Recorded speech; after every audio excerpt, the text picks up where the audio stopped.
traveller too. What can I do you for? You seem to take care now. I wondered, what can I do you for? As you will.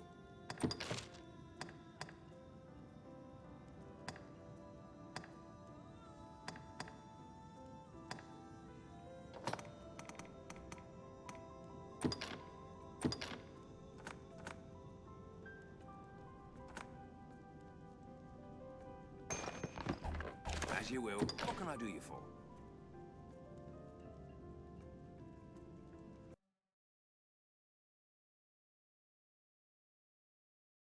Let's do this.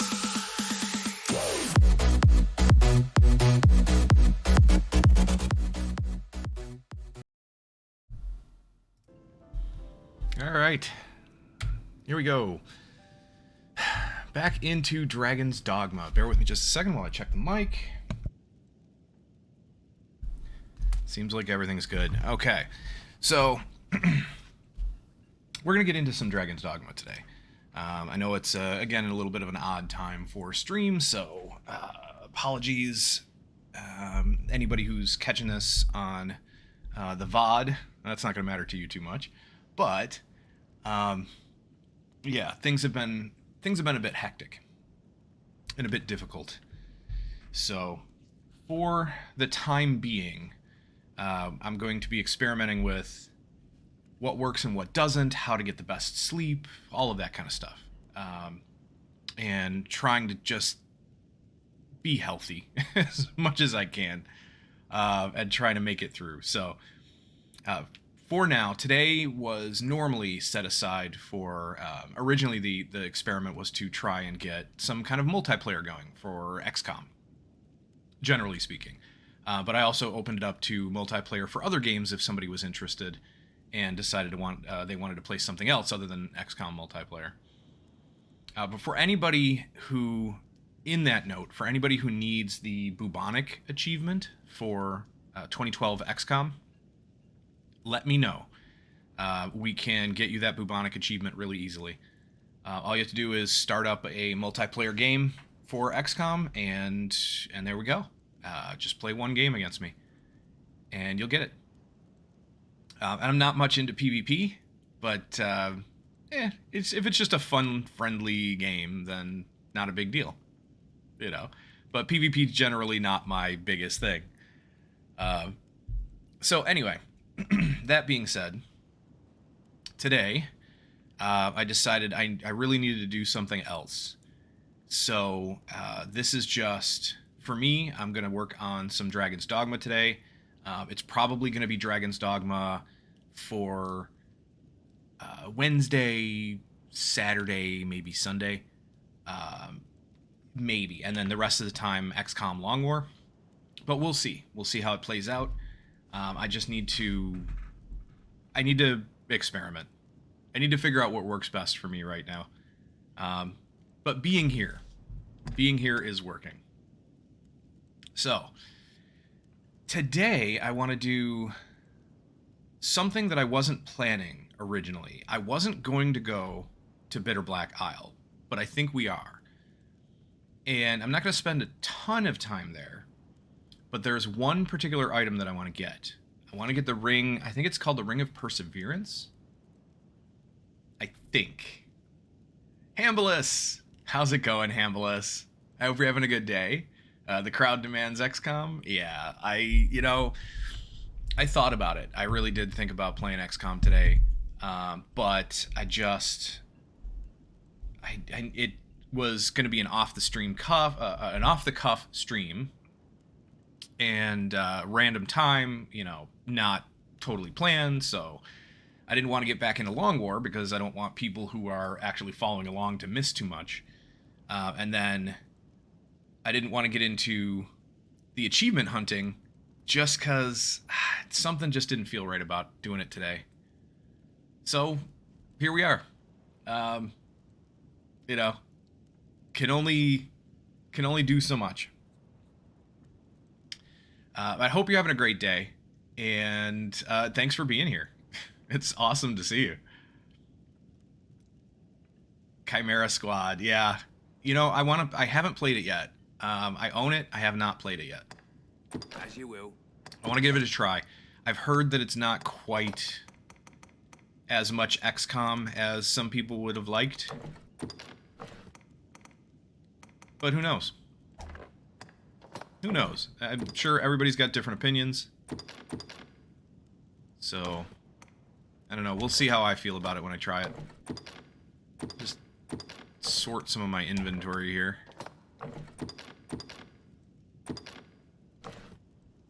Okay. What I did was, before I came in to the stream, I actually went into my inventory and took out 6 Throw Blast. Because we're going to do something interesting today. I'm going to see if I can get this to work. I may or may not be able to, but we'll see. It's fun, but not a lot of replay value? Okay. Yeah, and that's one of the things I love about XCOM, is the fact that it has so much replay value. XCOM is incredible when it comes to that. Especially with Long War. But anyway. Let's see. Tiny bit of health. Let's deposit the small nuts here. Don't need them. Poison. I might need. Probably should pull out some more Green Warish. But the spring water is going to be okay. Put a few of these away. I just want to lighten up my character a little bit. Just a touch. That's about the best I'm going to do. Okay. What can I do you for? Take care So the now. reason why I took out the Throw Blast is because we're going into Bitter Black Isle. And Bitter Black Isle is not really meant for our character at this I level. wonder if that- now then, It's what can I not. do you for? You seem We're going to get our tired. butt Come kicked. rest a moment. But here's what we're going to do. I'm going to stay until nightfall. Because that's when we can access the DLC. JK, how's it going? I hope you're having a great day. Hydrate, yes. Actually, it's a good idea. I do need a drink.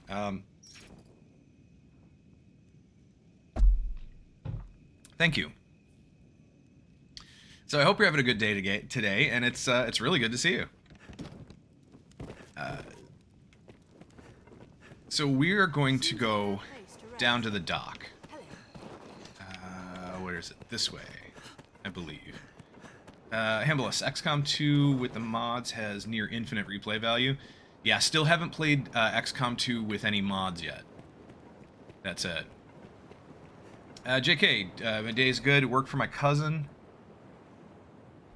yesterday, so it's just nice to rest. Fair enough. Fair enough. Day of rest, absolutely. So here, we talked to this person. Funny enough, you can actually go out onto the boat here.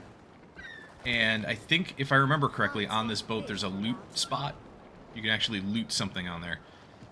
The only reason why I'm not going is because these pawns may or may not want to follow me. Same thing with this one. I think there's a loot spot on the boat as well.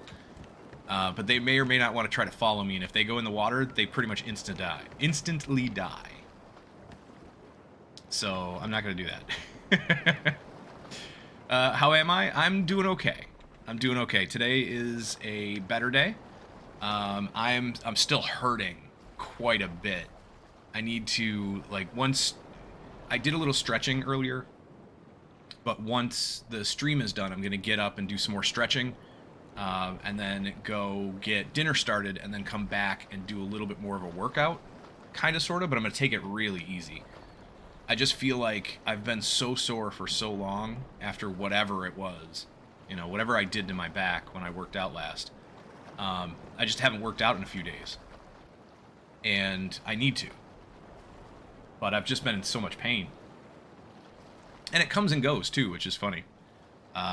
It's not that the pain ever completely leaves, but it, like, gets less, and then all of a sudden it'll flare up, and then it'll be less, and so, I don't know, I just need to do more stretching. I need to do a real cautious workout today. And just try to work through it, I think. Anyway, you have over 300 mods, Hambless? Wow. Holy crap. Have I seen anybody yet? No. As far as, like, a doctor or anything? No. Essentially, it's going to be if it goes on for too much longer, or gets worse from here, I'll definitely talk to my doctor about it. But I've been through this before, and I really think it's just me not being as active as I should be, and then doing too much all at once.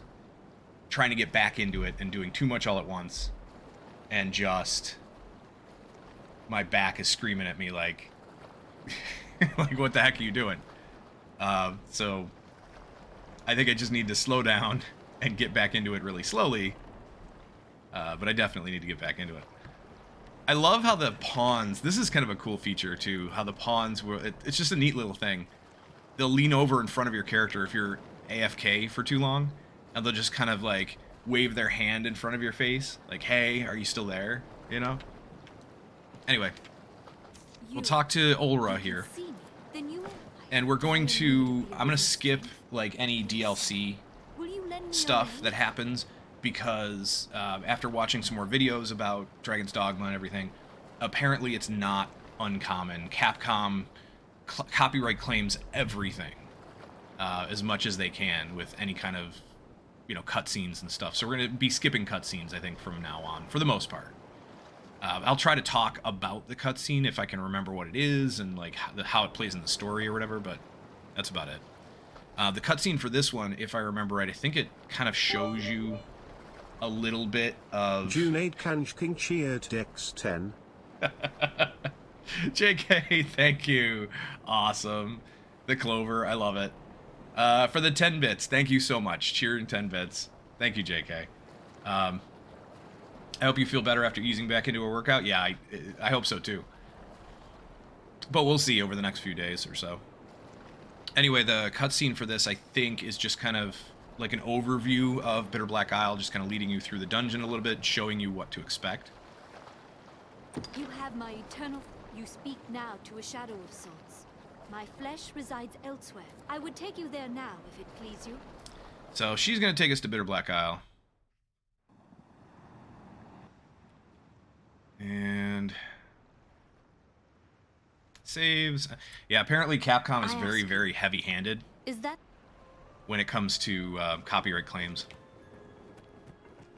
So, after the cutscene, you basically show up here. This is Bitter Black Isle. Supposedly she, you know, took you by boat. Led you by boat to Bitter Black Isle. And then you talk to Ulra here. Possible.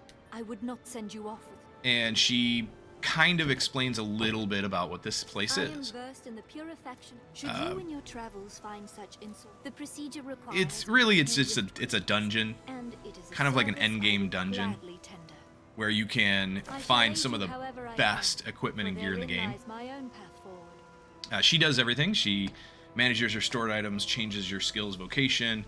You just return to Casardus this way. And then request purification is if you get... This is how you get gear and weapons in Bitter Black Isle, is you get these cursed items. And they're either level 1, 2, or 3. And those cursed items you bring back to her, and you can request purification. You have to spend rift crystals to purify those items. So... I shall aid you however I can. Pray. And then you find out what it is, right? So it's kind of cool. I like it. I like the randomness of it. The farming aspect of it. I actually do enjoy it quite a bit. How long have I been playing this save? This save... I don't know if there's a way to tell. From here, anyway. I don't know if there's a way to tell. I can't remember, but we're only level 22. So not too long. I think this is the 3rd episode? Third or 4th episode. I can't remember, honestly. Let's grab some stuff around here. So there's a chest up above here. Right up there. There's that chest right here. And then there's a whole bunch of other stuff you can access. But we're not going to go too overboard with everything. Not that way. How about from here? Seems something's written. There we go. Okay, some rift crystals, not bad. There's a few other directions we can go. We can go up that path right there. We can go Up this path right here, there's some items spread around. There's a couple of chests. There's some... There we go, some gold. What console? Xbox or PS? So this is actually on the PC. This is on Steam. This is on Steam. I would like to get it for the PlayStation. I do not own an Xbox, and it's not like Xbox hate or PlayStation fanboy or anything like that. It's just simply the fact that I've always had a PlayStation and just stuck with it simply because, you know, I wanted to play the games that I already own. I wanted to be able to play them again on the next PlayStation or whatever. And then they stopped doing that with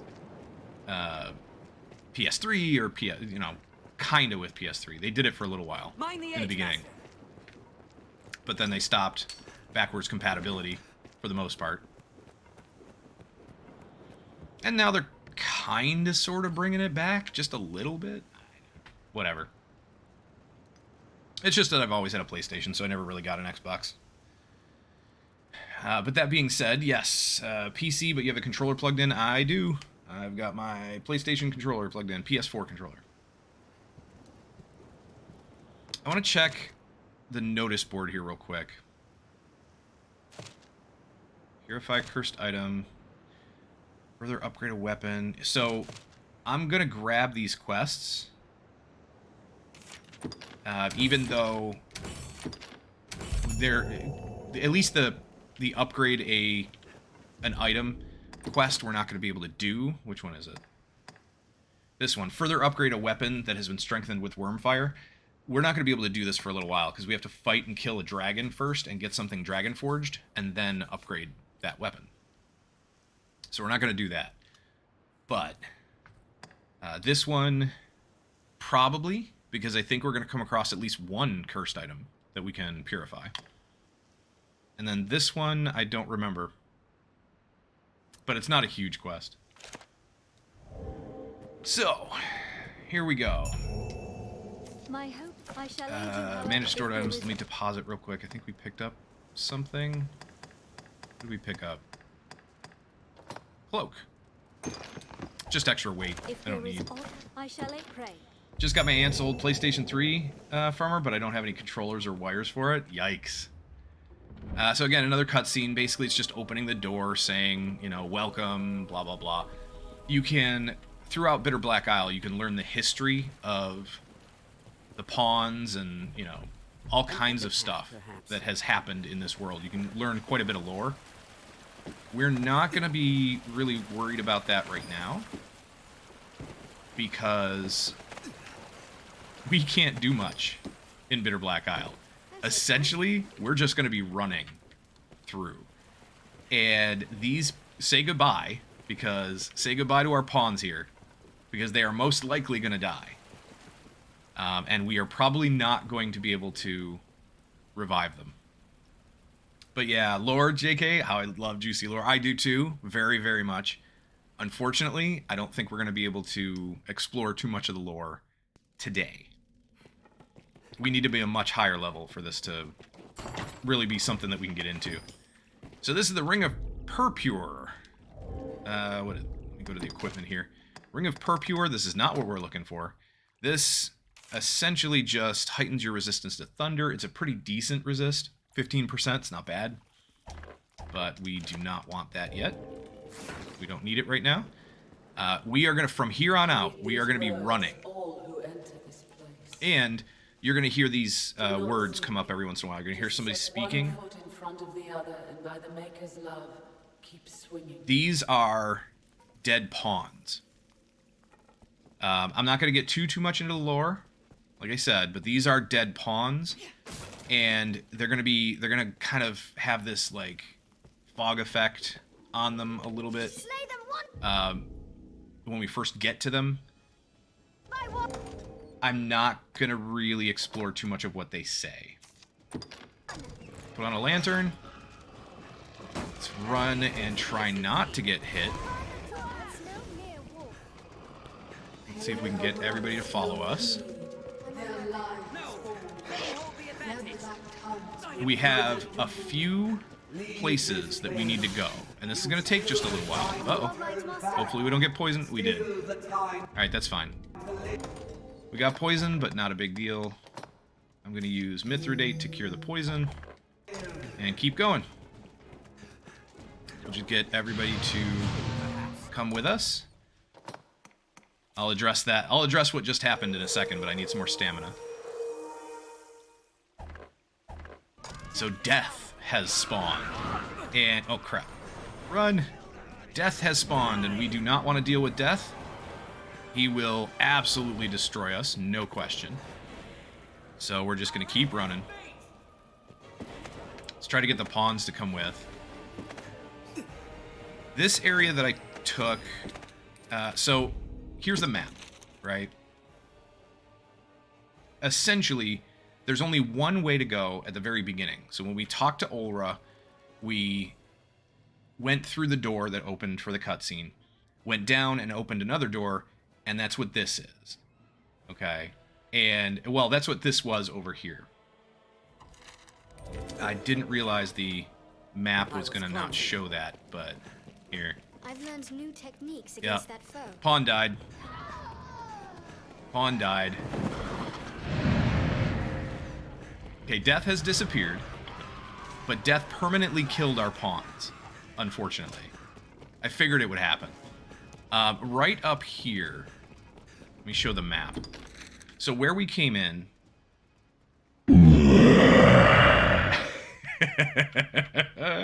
Yes. Oh, death is definitely a monster. Right where we came in is here. Okay. This is the... up to this point, it's linear. You talk to Olra, you open the door, you come straight down the stairs, right to this door. When you get in here, this starts Bitter Black Isle. For real. The other part of it is just essentially a hub. And you run down here, make a left. This is right about here is where we got the Ring of Purpure. And then you make a left and go this way. Hook a right here, go down the stairs, go through here, there are snakes. The monsters that spawn here, by the way, are random. So we got wolves this time, but it could be something else. It could be goblins, could be saurians, it could be a bunch of stuff. Harpies. So you come downstairs here and go this way. Down the stairs here.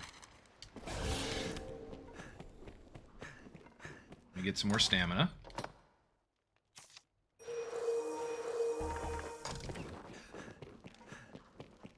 Make a left. This is where death spawned. Don't stop for a whole lot, because you're really gonna die fast. Check the map again. So we came, this is where death spawned right here. We came from here, made a right, made a left.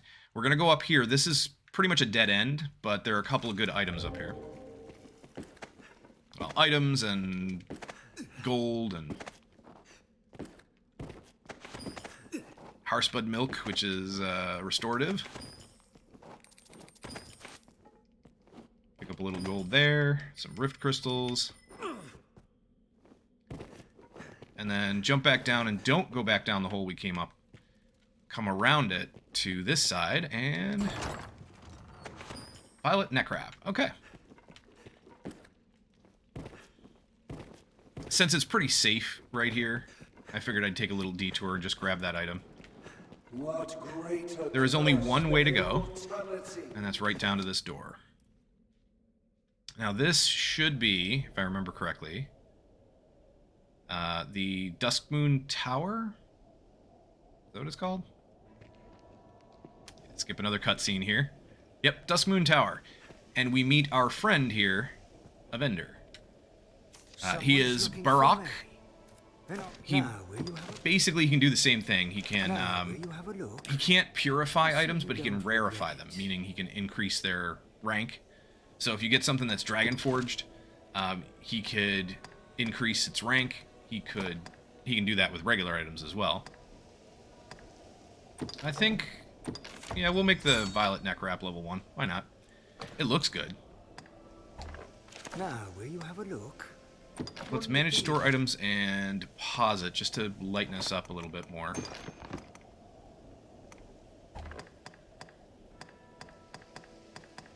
Now that we don't have any pawns.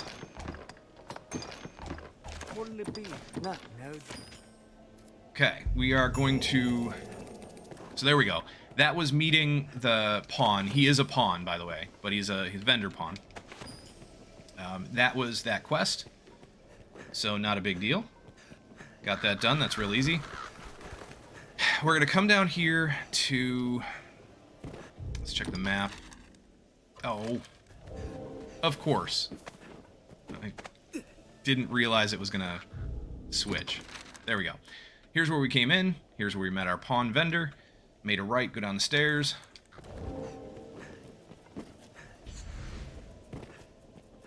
Grab this chest here. Nothing good. And we're coming straight to this door. Now, I'm going to go up here real quick and show you another door that's going to be important later. This one. Alright. This one and right here. This is the door we're going after. I want the Ring of Perseverance, and it's right here. We just need to open that door, but in order to open the door, you need a Moonbeam Gem. So our whole goal in Bitter Black Isle right now is to get the Moonbeam Gem. And the reason why I want the Ring of Perseverance is because it increases the discipline points that you get by 50%. So all the discipline points that we gain from now on, or once we get the ring, we're going to gain plus 50%. And it'll help us rank up our character, or rank up our class faster, and get discipline points to spend on abilities faster. And you don't need that, and normally I would just go farm enemies longer to get the discipline points, but since I'm streaming this character, I don't want to spend hours upon hours farming. We're going to cut that time down a little bit. Do you eat seafood? Yes, I do eat some seafood. I have no problem with seafood just in general, but there are certain things I won't eat. You remember I said I eat tuna? Yes, I do. I eat tuna. What's my favorite seafood dish? Favorite seafood dish is probably... honestly, I'm going to be boring, but I'll probably say fish and chips, really. A nicely battered haddock and some fries.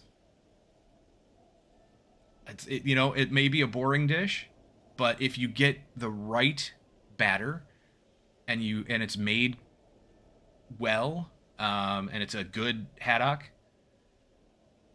then yeah, that's one of my favorite seafood dishes.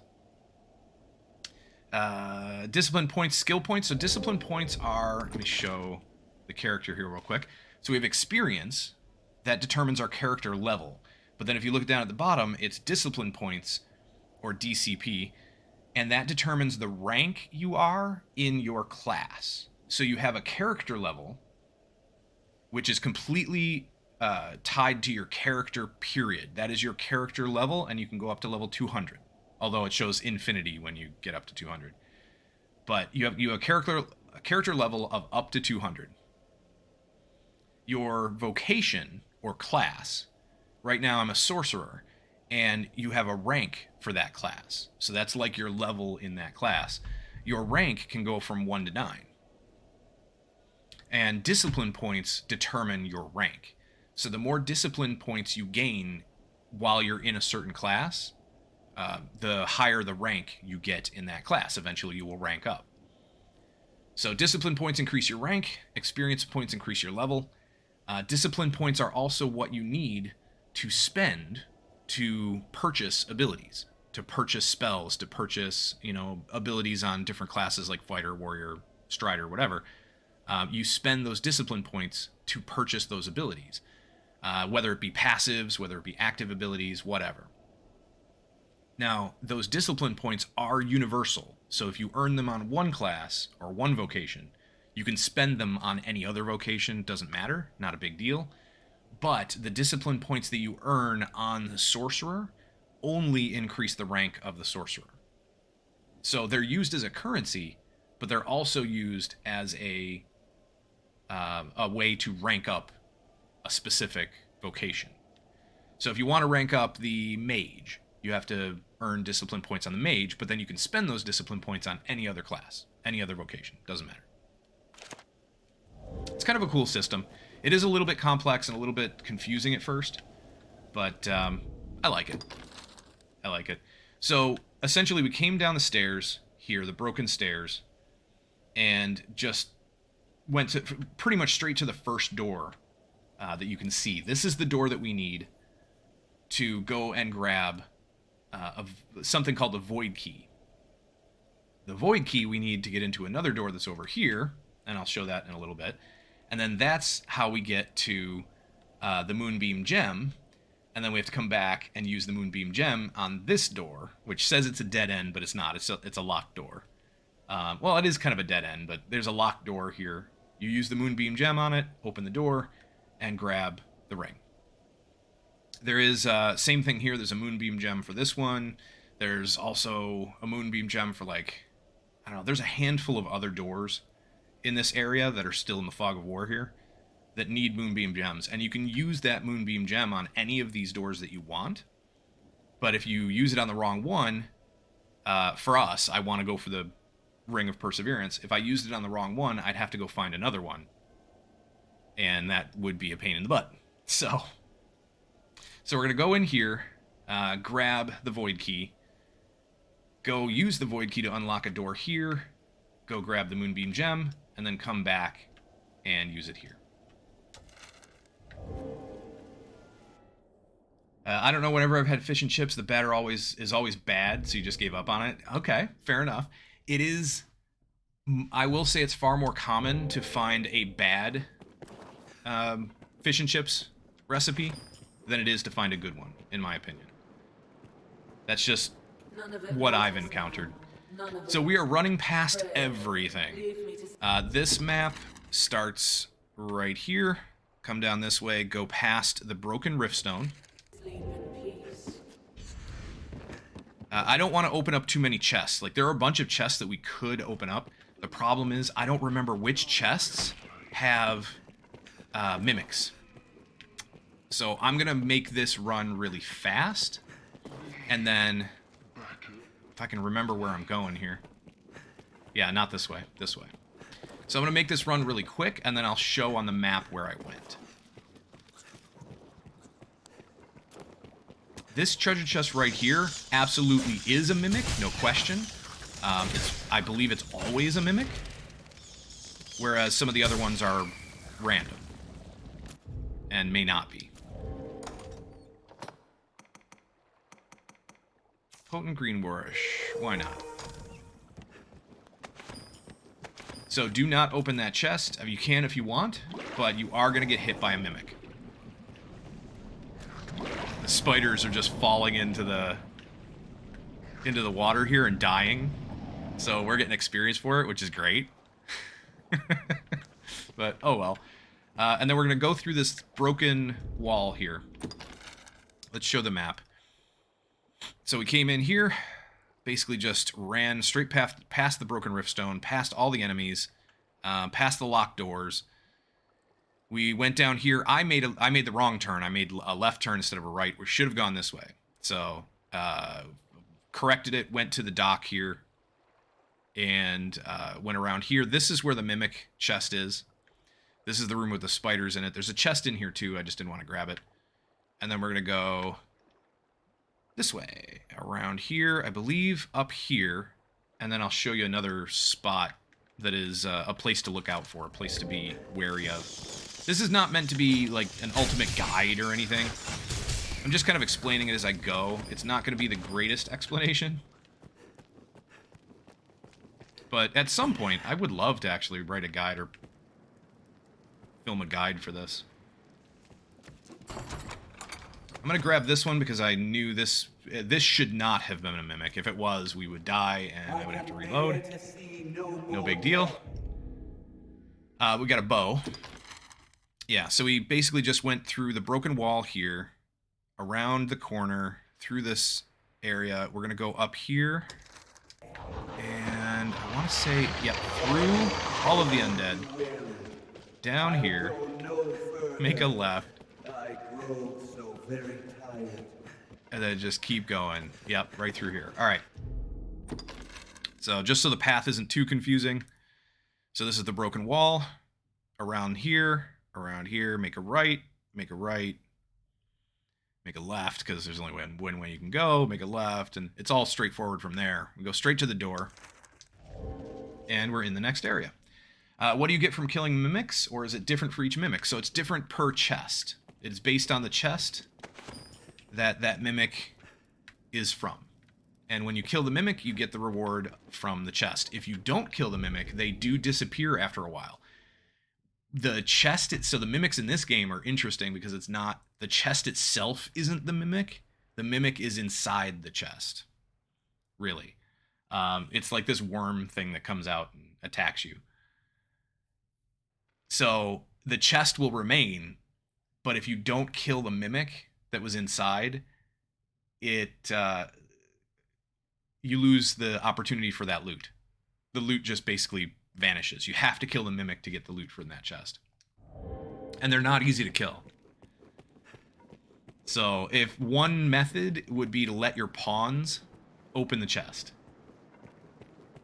I'm going to grab some of the meat that's laying around here because that will help with our stamina. And this is really, there's only one way to go here. So as soon as we went through this door, you just come down the stairs, grab the meat here, and then go into this area. This right here, there's a tower.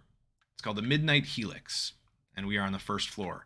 There's going to be a chained up enemy, very large chained up enemy over here. Do not engage it. Do not hit it, period. We're going to have to be quick, so I'm not going to be able to explain too much as we go. We're going to have to run this whole way. There are going to be sorcerers that are casting at us, and there is probably going to be a gargoyle attacking. The gargoyle is going to be the biggest problem. So, the gargoyle is a challenge because he could pick you up and make things difficult. These guys are a little bit of a challenge as well. However, they don't do too much damage.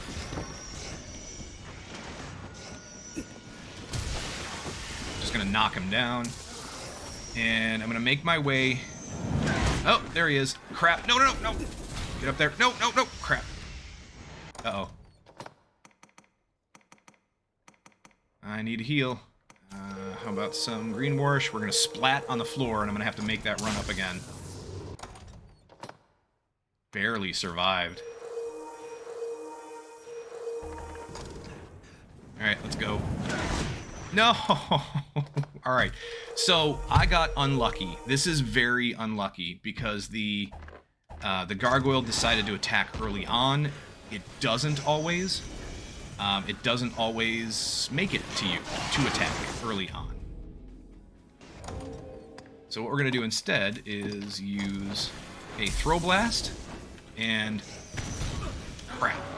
See if I can get him. Come on. Alright, this is how it can go wrong. This is how it can go very, very wrong. And yeah, now we're in trouble because he now debuffed us, and we're getting hit by the sorcerers. This is petrifaction. I may not be able to cure this.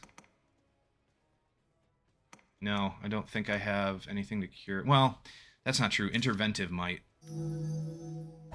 Nope. Nope, interventive does not. Alright. Yeah, this is the end. We're dead. There's no way I'm going to make this. Because essentially we're just moving slower and slower until the petrifaction takes effect. And then we die. And I still need to get all the way up here. Crap. Yep, that's it. So we're going to retry, and it should put us back at the door, I believe. Yeah, at the door to the Midnight Helix. So if I redeem Play Without Glasses, will you allow yourself to use the menu camp? So I would say not while I'm doing this. While I'm doing this, no Play Without Glasses. But after this, yes, because this is very, very difficult. Or can be. It can, honestly, it's funny because this whole run can be extremely easy if you get lucky, or it can be really difficult like it was just there. We got, unfortunately, we got hit by... Stop casting. We got hit by the gargoyle, and that was just the worst part. We got attacked by the gargoyle early, and then knocked off, and yeah, the whole thing was just nasty. He's back, causing trouble again.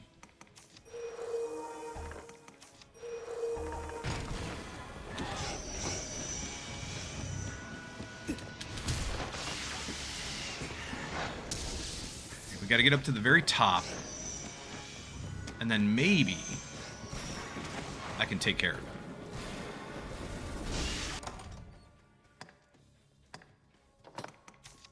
We'll hold the throw blast, and then... No! Crap. He knocked us over, so essentially our throw blast is gone.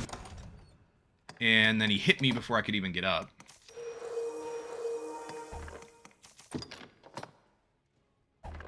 What? No. What?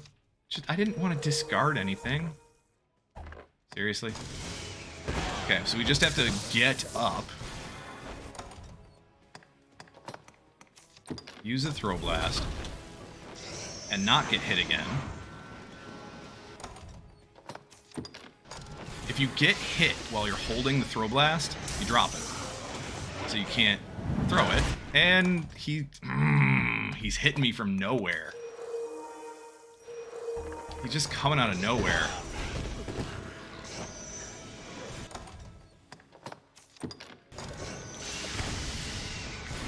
Come here, you jerk. Seriously, come on.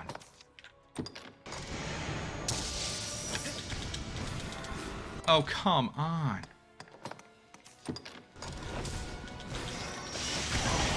There we go. Got him. Got him once. It really should only take 2 throw blast to kill him. And if we stay back... Yep. There's the void key. I'm gonna pick that up. There he is. This is the worst part about this whole run, is this stupid gargoyle. And between the gargoyle and the casters, they can knock us down super easy. And then it just takes time to get back up, and yeah, it's a whole huge mess. There we go. Got him. Okay, so finally he's dead. Now we have that stupid sorcerer down there casting at us. And... oh, go away. He doesn't do too much damage, he just keeps knocking us down. I'm gonna grab this chest. It should be Bitter Black Novelty level 3. Yep. That's the item that I was talking about that we were gonna get Purify. He just cast either a Torpor or a Miasma. So he's either trying to poison us or slow us, one of the two. I'm going to use a Lift Stone. We can't use the Eternal Fairy Stone, because that goes back to Grancis, not Bitter Black Isle. So we're going to use the Lift Stone here. The Lift Stone allows us to go back to the entrance of Bitter Black Isle. That's all we needed, was that Void Key. And pick up the Bitter Black Novelty rank 3, or level 3. Now I'll go back and talk to Ulra, and we'll see if we can purify it. For now, my course is... So it costs 2,600 Rift Crystals to purify it. Let's find out what we get. This is how you find the random gear and weapons and items. This also will give you... you can get anything. You can get a weapon, you can get a gear and equipment piece, or you can get a ring, you can get various different consumables, all kinds of stuff. So Scroll of Metal increases the ratio of white recoverable health when you take damage. So essentially when you take damage now, we'll be able to actually heal more of it with spells. And not, you know, it won't be... We won't have to use items as much. Whenever you read scrolls such as Scroll of Metal, a new augment becomes available to you. Talk to those who teach new skills to learn the augments. So, yay. It's not the greatest For now, my course is item if there in the is game, aught I can do. but since we don't have a lot of augments at the moment, why not? Where does it go? That I'm not sure. Does it just automatically become available? I think it does. I don't think it actually becomes an item that you have to read, even though it says you have to read it. I think what it is, and since we just purified an item, we finished the one quest as well. I think what it is it gives it a right to her. So learn skills. Where is it? There it is. Secret augments. So we could learn metal for 8,000 discipline. I don't have 8,000 discipline, so we can't. Not a big deal, though. And then you can equip that where you would equip your augments. If there is aught I can... So basically right here. You would equip it, and then if there is it'll have... You'll be able to heal more. As you can see with our health bar here, some of it's gray, some of it's just gone, clear, on the far right-hand side. But the gray part is what you can heal back with spells. And it'll increase the gray. I might want to grab pawns, because they'll act like a distraction. So we'll grab our main pawn back.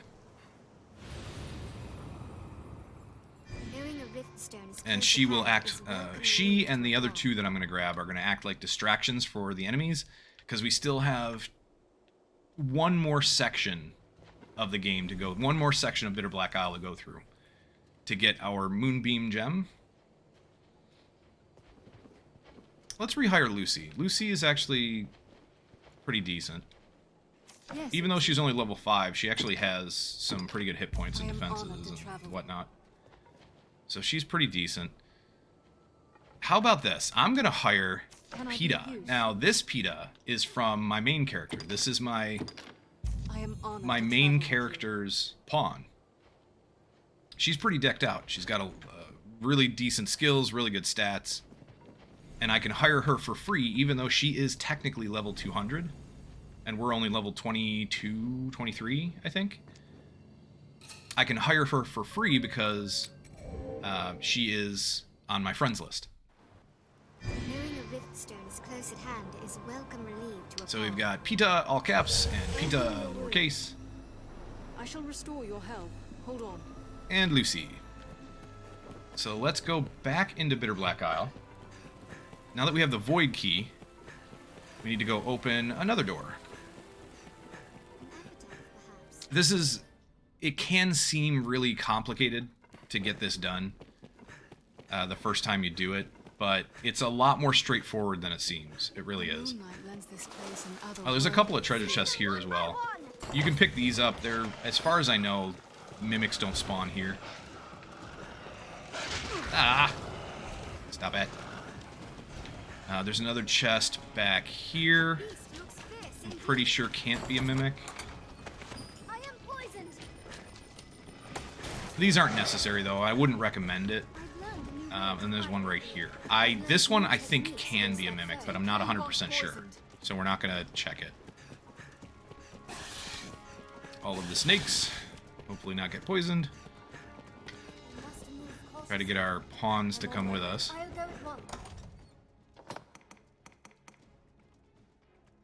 I need more stamina. How about this? I'm going to use Liquid Vim. Because we're just going to be running. Liquid Vim will keep us from using any stamina whatsoever. And usually there are some smaller enemies and one or two big enemies in that room. We're going to skip all of them.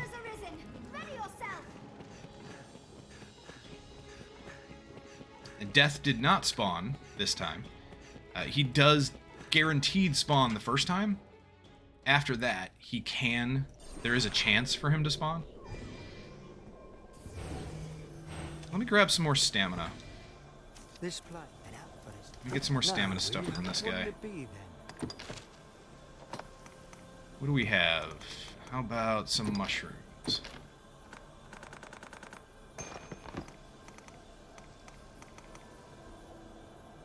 I'm gonna grab a couple large mushrooms too. Why not? And some spring water. Yeah, I think that'll do it. Oh yeah, I have all of the sour meat as well. Oh, the sour ambrosial meat. Kapow. Kapow, stop falling.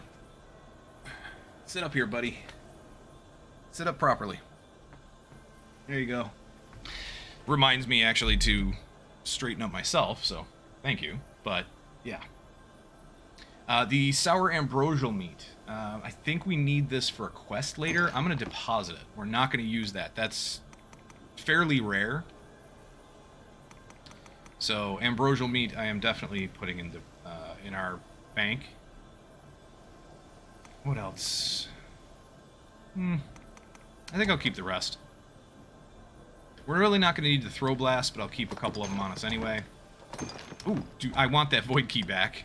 Oops. Fluted bow we don't need. The wizarding gloves. This might not be a bad idea to equip. I'm going to compare those to the gloves that we currently have.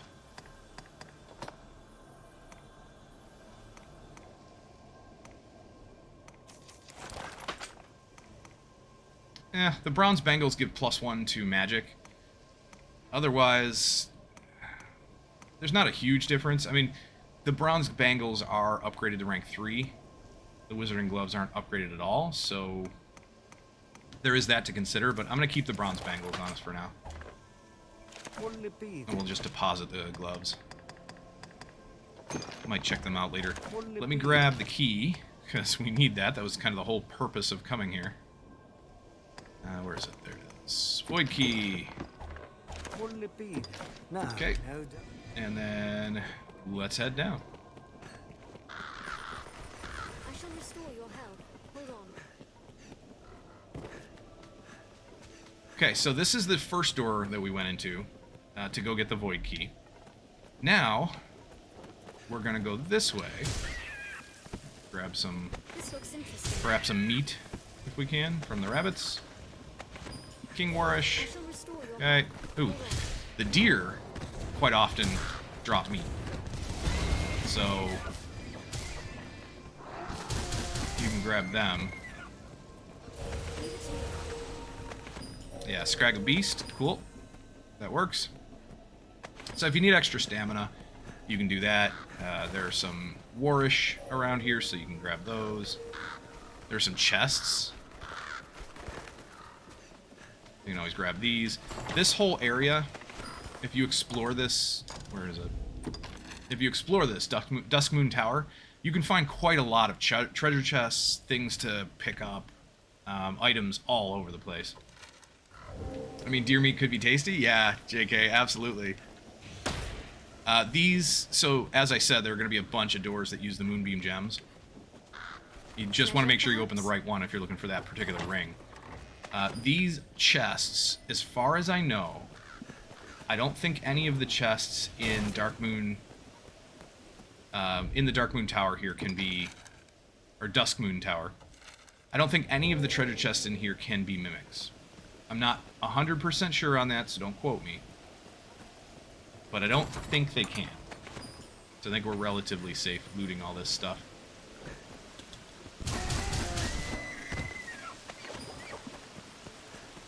There's another chest over here somewhere. There it is. She'll open it for us. Coin pouch, 10,000 gold. And then there's another one here somewhere. Oh, there it is. Free-spoken earring. What is this? I do not remember. Heightens resilience to silencing. Gotcha. Plus 60% resilience to silence. Not bad. Okay. This right here is the door that you need the void key for.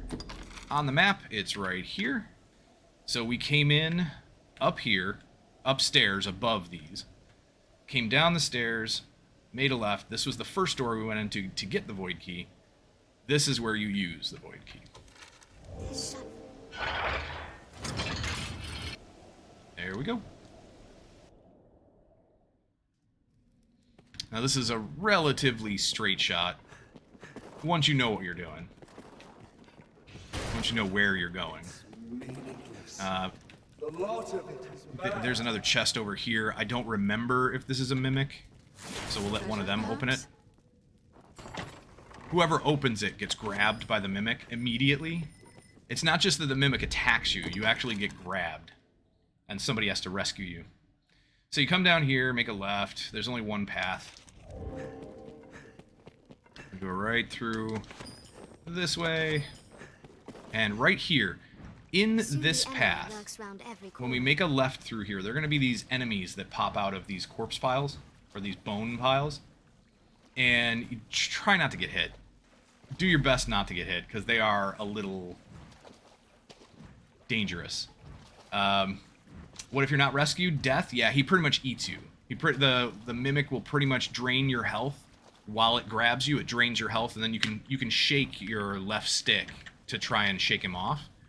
But they're really hard to shake off. And if one of your pawns doesn't essentially stun him or get him to let you go, then yeah, you can die. So we're gonna run past here, try to keep from getting hit.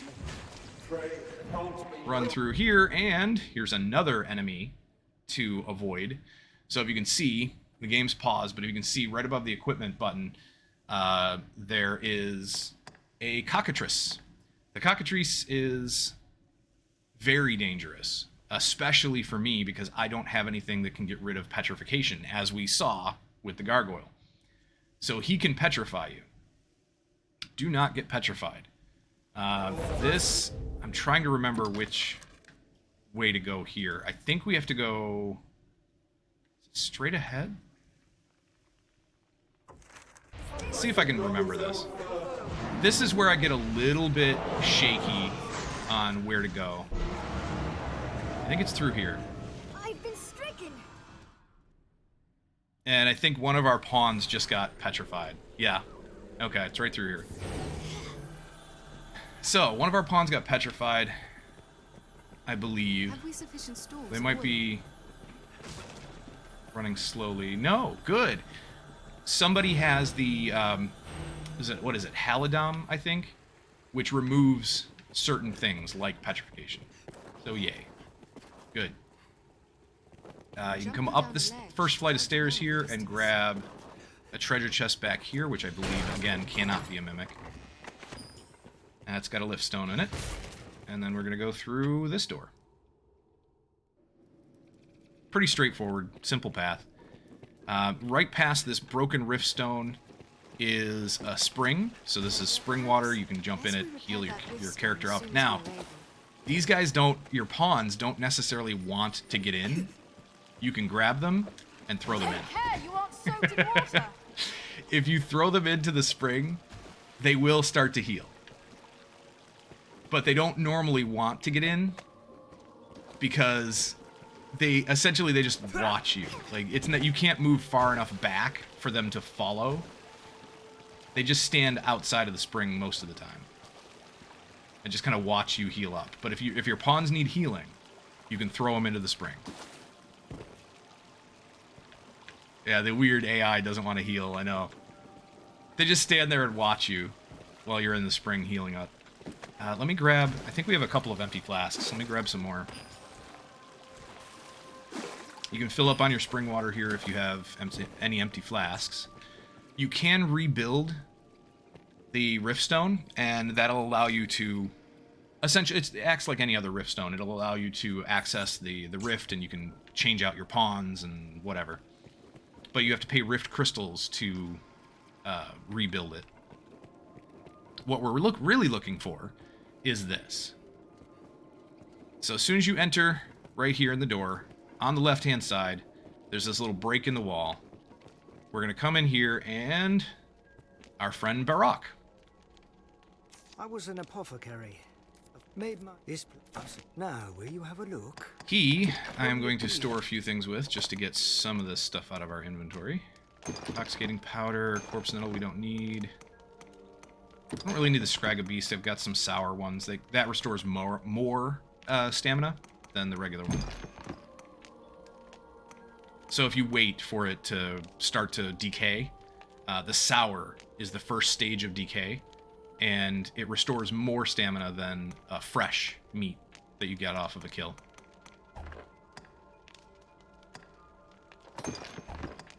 And we really don't have too much else to put away. What'll it be then? Now, with no doubt. So this isn't the main reason to come here, though, by the way, he is a vendor as well. What if some... Now, will you have a look? What'll it be? And he sells quite a bit of stuff. We can get some secret softener that actually cures pure petrification. I might want to grab a couple. Because why not? And then he's got all kinds of stuff. Throw blasts, which are really powerful. Explosives that we used on the gargoyle. He's got some talismans. He's got lift stones. You can get some lift stones from him. These are for Bitter Black Isle, specifically. Then he's got some nice weapons and armor you can pick up. These are mostly basic stuff. Like, we already have the common arch staff equipped. But if you need to pick up anything for another class, you know, you can do that. No doubt. This whole area, there are more than a few items to pick up. There's a lift stone just on the bench here, but then you can sleep on that bench. You can pick up some quests from the notice board, but we need to go this way. So face the notice board, turn right, go up here, and we're going to grab right up here a Moonbeam Gem. That's what we needed. That's what we came here for. But before you leave, don't just use a lift stone to get out of here. Before you leave, come down the stairs, and you might find, well, you will find a whole bunch of Throw Blast. These are really expensive, so I don't know if you saw the price, but if you buy them off a vendor, there's something like 1,200 gold. There's just a whole box full of them sitting here. And this will replenish. After a few days, I forget how many, but if you sleep for a few days, or just go through the game for a few days and you end up coming back here, those will have replenished and you can just pick up a whole bunch more. Do I think it's possible to beat the game without buying items? Yes. Yes, I think it is absolutely possible to beat the game without buying items. I think it's a challenge, sure, but yeah, you can do it. You can pick up, there's all kinds of weapons and equipment and everything. If you know where they are, then yeah, absolutely. And if you're willing to go into the DLC before even going out in the main game, you can do all of this, what we're doing right now. You can do all of this at level 1 if you get lucky. It's just with that gargoyle, it's going to be really difficult. But you can do this at level 1. And if you run around and grab a few chests that can have equipment pieces in them, you can get some really high level equipment Perhaps? at, really low level. This right here is a Bitter Black Novelty level 1. So that's, come down here, grab that. That's pretty much all we're looking for here. So we could either run all the way back if we wanted to, or just use a lift stone. I think we're just going to use a lift stone. I'm going to check the notice board because I don't remember what's here. But they're all going to be essentially Bitter Black Isle type stuff. 500,000 gold reward for this one. I don't think we're going to do any of these quests right away, but I'll pick them up just in case. In case I don't want to forget to get them by the time we need them. So, we'll pick them up. No big deal.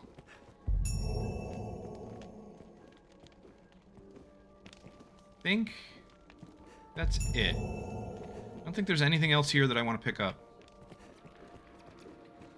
There's a place to mine right back here. You can get some important ore. Do you think you could? Do I think I could beat the game without buying items? I don't know. It would be an interesting challenge. I would love to try. Maybe after this playthrough, I'll do a playthrough where I actually try that. We'll see. There's also, funny enough, built into the game, there's a speedrun mode that you can use. That's kind of cool, too. So we're going to go to the lift stone here. We've got 2. Might as well use one. They're not too hard to find, lift stones. Plus, you can buy some. So I'm not that worried of using a couple for this. And probably deposit a few things. My hope is I shall for now. Oh yeah, we can purify this too. 300 rift crystals for auspicious incense. That probably really wasn't worth it.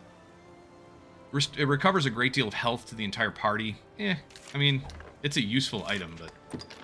For now, my course is unchanged. If there is... I don't want some of this stuff.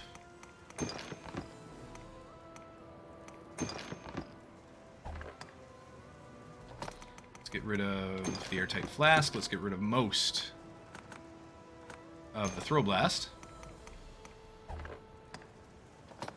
So there's something like 18 throw blasts there. We need to keep the moonbeam gem.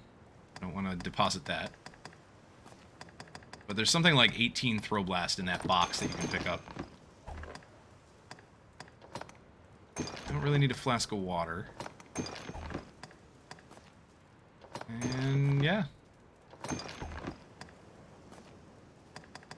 You guys really shouldn't have picked up anything. Nope. If there is cool. Pray. What is new here? 10 macabre sculptures and 1 abyssal eye. Yeah, those are going to take a while to get, but I'll pick up the quests anyway. I don't think you have a limit on your quest log. She's a tale to tell. But even if we do, it's a pretty decent limit, and we're not going to butt up against it, I don't think, too much. Alright, so we're going back into Bitter Black Isle. We have one last thing to do, which is open the door and get the ring. And then we're done in Bitter Black Isle. I always enjoyed this place because of the randomness of some of the enemies that you can find. So far, these have been all wolves, but you can get different enemies there. Uh-oh. Don't get poisoned. No! So I got hit, just didn't get poisoned.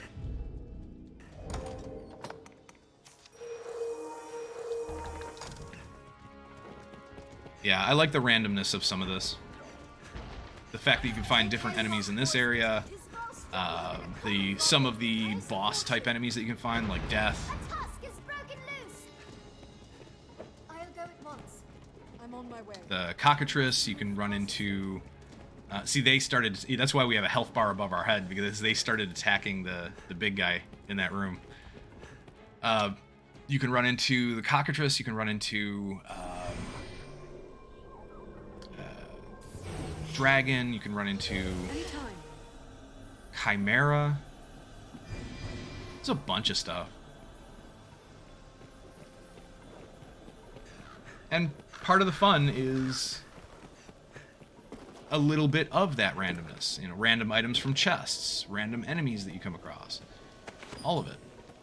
For me, anyway. I find that really fun. Okay, so we've got the Moonbeam Gem.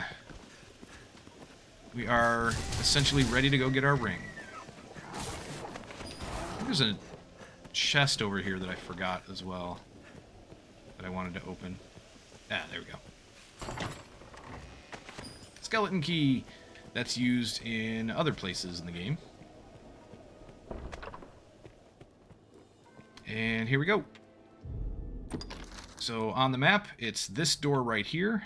If you want this ring, do not get it confused with any other door. Do not use your Moonbeam Gem because you will lose it. And you can only use that one once. You have to go find another one. There are enough Moonbeam Gems in the game to open up all the doors. So it's fine. But if you want the ring right away, make sure you open up this door. You just stick the Moonbeam Gem in there. And... here we go. Ring of Perseverance. Yay. So now, even though it's going to reduce our magic and physical attack by 10, because that's what the Baleful Nails do, increase by 10, we are going to equip it. And I'm going to equip it right there. Because that is going to give us plus 50%. 50% extra discipline for every kill that we make. And that's going to help to rank up all of those vocations much, much faster. You can use it in every vocation. It doesn't really do anything else, just gives you +1 physical defense, but that's it. But it's very, very worth it. And you can, technically, you can get 2 of these rings. And if you get 2 of them, it will increase the discipline that you get by 100%. You will double the discipline that you get throughout the game if you equip both of them. The only way to get 2 is essentially to do exactly what we just did, except not die, hopefully, but do exactly what I just did, and then go reset the game. Basically, save, log out, save and quit, return to the title screen. You can then switch the game over to hard mode, or if you did this in hard mode, switch it over to easy, whatever. I mean, we could, that's the other thing too, I'm playing on normal mode. I could have switched it to easy mode. Some of the enemies would have been easier, the gargoyle would have been easier, that kind of thing. You can switch it to easy mode right down here. And this does not change anything going between easy and normal, but if you go from normal to hard, or hard, I don't know if you go from hard to normal if it resets it, but if you go from normal mode to hard mode, which you can only do in the menu, when you exit to the main menu, if you switch it to hard mode, it resets your story progress. But it will also reset everything in the game. So you'll have to go get the Void Key all over again, you'll have to go get the Moonbeam Gem all over again, but you can get a second copy of the Ring of Perseverance. It's the only way to get a second copy, as far as I know. So, yay! We now have the item that we came for, and we can move on with the story. I don't remember exactly what we were doing in the story, but... Carrot. That's cool. So a rabbit dropped a carrot, a couple of rabbit pelts, some meat. Before we leave Bitter Black Isle, I just want to talk to Barak one more time and see if we have anything left to purify. I do not. Oh yeah, he can't purify. Never mind. I'll see you don't regret it. No die. Long process, but the question is, will it be worth the effort? So it was a long process because I took a long time to do it. Like trying to explain everything on the way, trying to show where to go, and not get lost myself. Like, it's been a while since I've done it. So doing all of this stuff, it took a lot longer than it has to. You can make that go really pretty quickly, especially if you prepare ahead of time with a whole bunch of stamina items.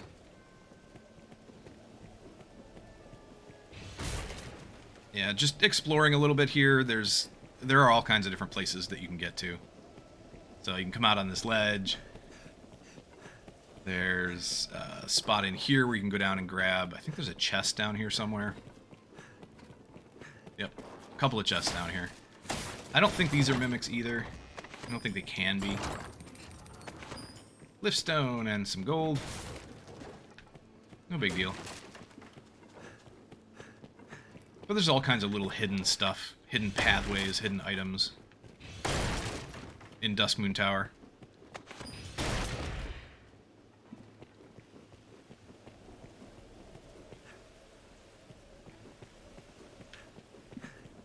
I think it'll be worth it. And so to answer that question, I think it'll be worth the effort because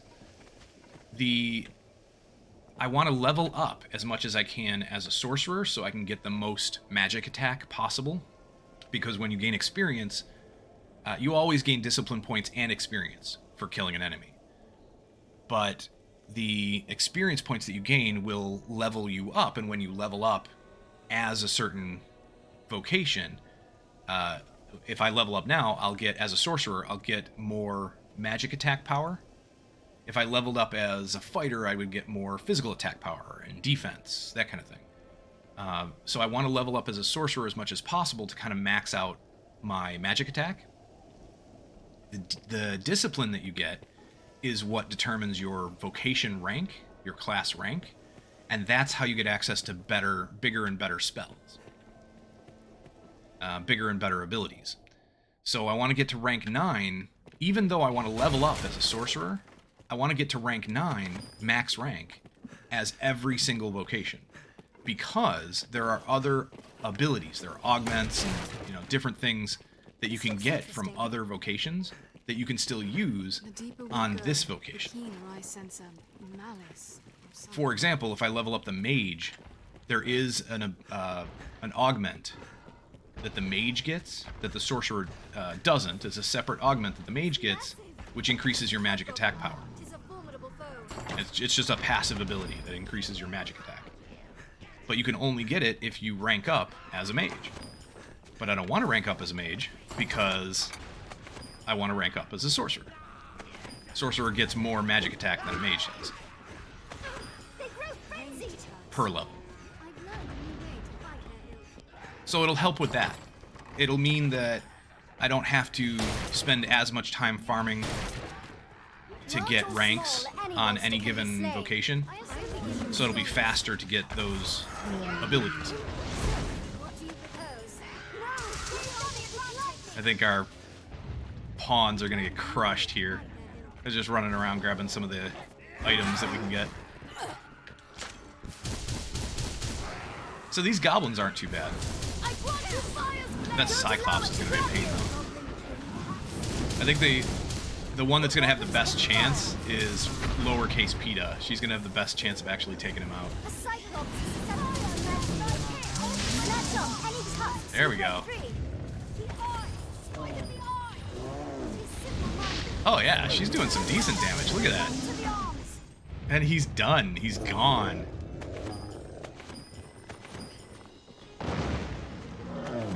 Very nice. One thing I didn't get to show was one of the attacks that she did actually cut off part of his tusk. And when the tusk got cut, it actually dropped the item. It dropped the Cyclops tusk for us to pick up. Though, kind of neat stuff that you can do. If you attack certain parts of the enemy, sometimes you can get like a tail to drop off, and then you can pick up the tail. It's not a consumable, but it's a resource. A resource for upgrading your weapons and armor. So I like that part of this game. We cut off the tusk, and I don't know if you noticed, but he started kind of like grabbing onto his face, and like he was stunned for a little while after that happened. Just kind of neat. So I grabbed all the chests and just loose items that we could find around here. Just for giggles. Why not? I'm going to run all the way back to the beginning because I don't want to use another lift stone since we only have a couple left, I think. Not too big of a deal It seems this place is host only to use them. some time However, here come the wolves. No. Crap. They're going to do a fair amount of damage, too.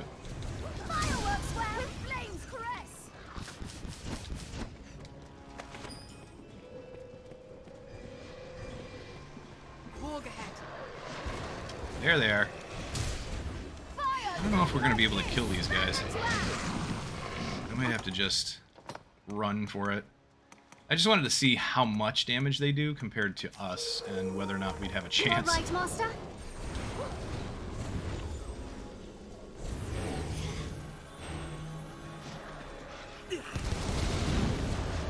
Well, it's not too bad. We can do some decent damage. Of course, so do they. But... Ooh, there we go.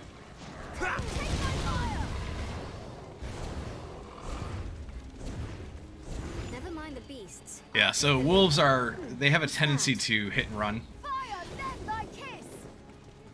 Now we'll Here he comes. Sphere of flame. And level 24. Not too bad. Beast looks fierce indeed. Numbers, Arisen. I shall restore your health. Hold on. I want to see if there's a mimic in here. I can't remember. I think there is. This looks So I think interesting. Lucy's going to be in trouble in a second.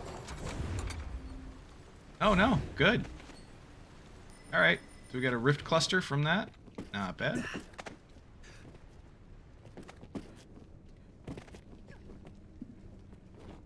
And we're just going to make our way out. Almost at the exit. So why not? My kind grows better able to serve the more Let's we just work. leave. The moonlight lends this place an There's another door back here. There's all kinds of little different places that you can go. I mean, a lot of this is linear.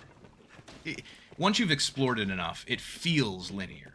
I'll say it that way. It feels a little bit kind of sort of linear because you know all the pathways. But it's really, in my opinion, I don't feel that way so much. I can understand why other people do. I don't. To me, there are enough side areas to explore and everything that it still feels decent, you know? Jim Derringer, how you doing? I hope you're having a good day. Welcome to the stream. One of the greatest dungeon expansions ever. I tend to agree. I really like this dungeon expansion. I like the Bitter Black Isle. Somehow. I think it's a For now, really my good course is expansion for the unchanged. game. I think it was a fantastic dungeon to add. And pray that brings good. Yeah, I really For like now, my course is it. We have unchanged. nothing to purify. If there is aught So let me just deposit. We're going to get rid of all this stuff. Don't really need any of this anymore.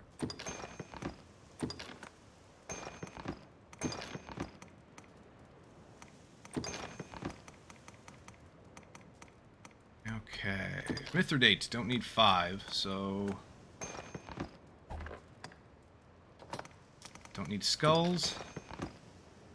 The lift stones I'm going to put away for the Bitter Black Isle. I'm going to put those away because we're not going to need them. I'm going back to the regular world. I'm going back to Grancis. Flasks of oil. I just want to keep 3. I'm not going to use Throw Blast too much.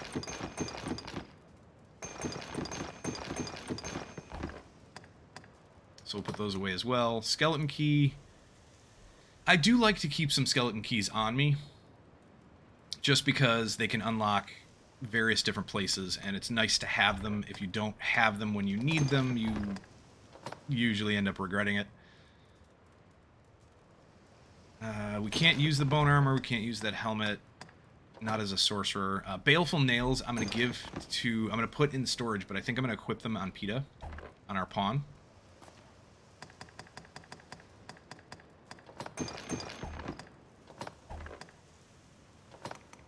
I don't want her having the Harspud juice because I think it's used... I think we can combine it with something to make something more powerful. I can't remember offhand, if there is but I aught think I so. can do. Let's change equipment. With Peta, what we're going to use is the Baleful Nails. She doesn't have a second piece on, so why not? We've got the Swordsman Ring.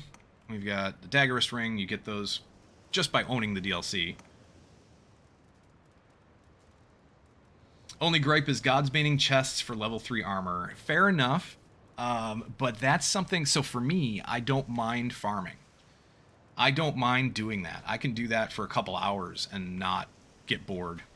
I'm just weird like that. I can farm for stuff in video games. Mostly it just comes from my RPG heritage. I can farm for stuff in video games for hours and not really lose interest. I enjoy it. A lot of times it's just relaxing. But I can see why that's a pain. I can see why people do feel that it's boring or it's a pain in the butt to do. We've got a couple of Ring of Purpures. Don't really want to use them. I think the stuff we have equipped is going to be better for us for now. She's got the Staff Bearer's Ring, which means her Ingle is increased. She has a higher level Ingle, which is the Fireball spell. And then Baleful Nails, which gives plus 10 strength and 10 magic.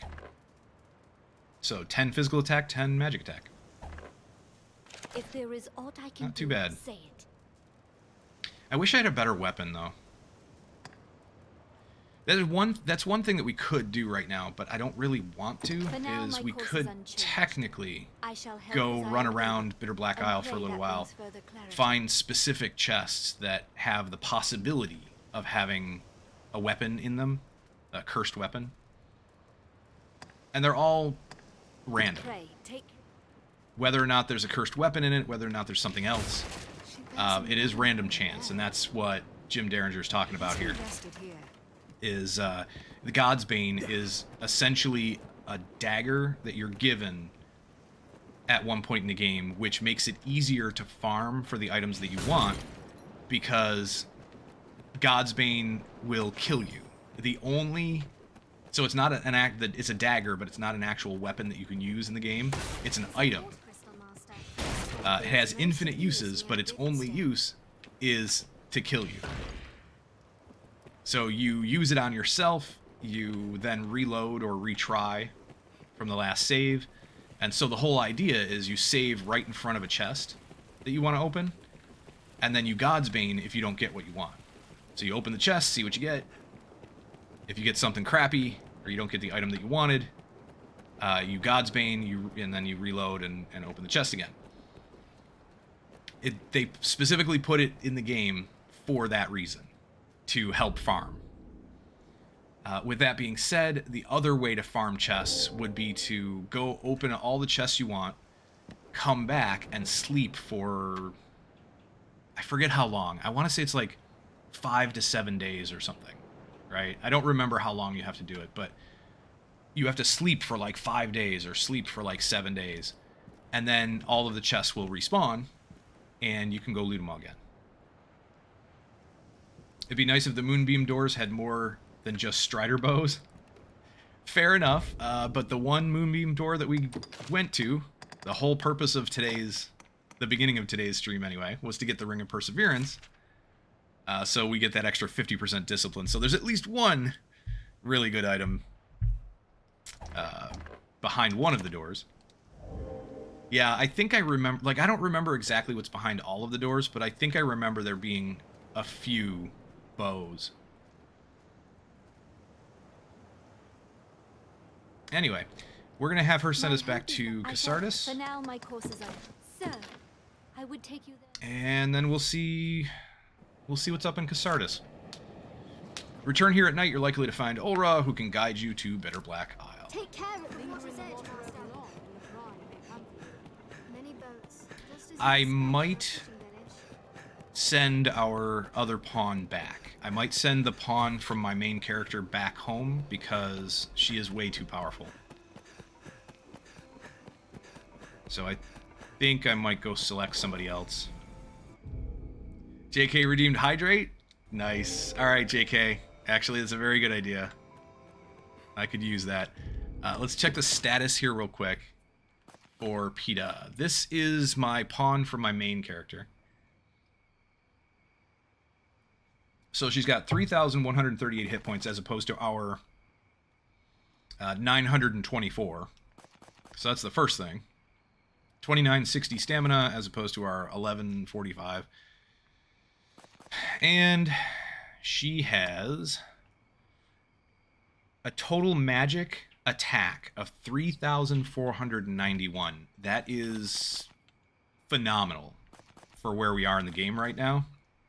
If you look at my magic, my main pawn's magic, the pawn for this character's magic, and then the pawn that we hired, who has more magic than either of the two of us, almost double anyway. 621, yeah, she's got 3,491. So her magic attacks are going to do a lot of damage. Her stagger power is higher, everything.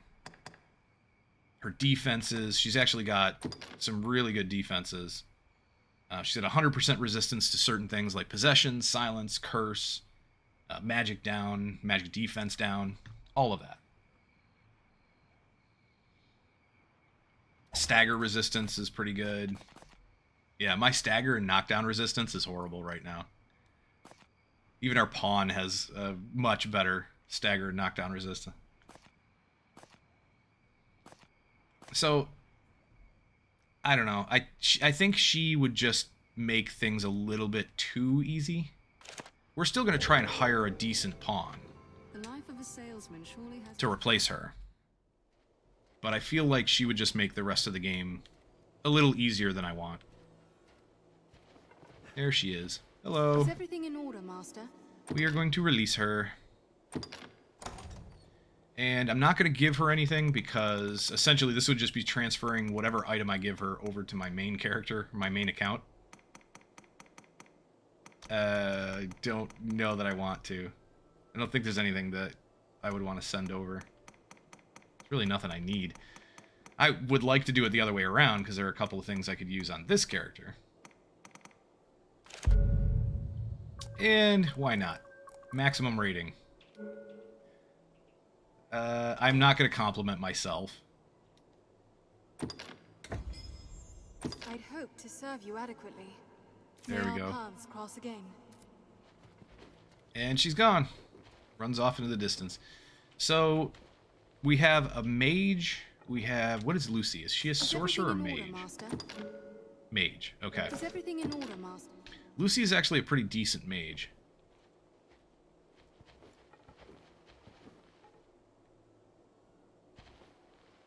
I kind of want a sorcerer, though.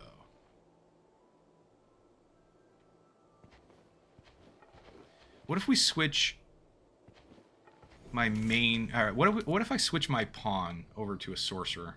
And then we just hire... I want to hire a fighter. So we have somebody that can taunt a little bit and maybe help us out. Take some hits for us.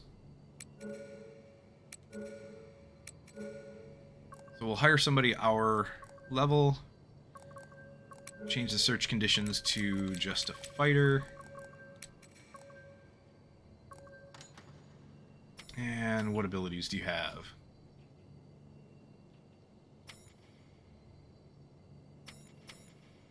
It's not overly important. But shield summons... I forget which one is the higher level skill. Shield drum, shield summons. I want to say shield summons. I think that's the higher level one, but I'm not sure.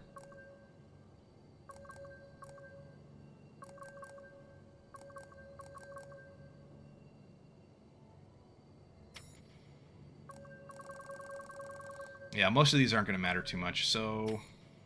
How about we go by name?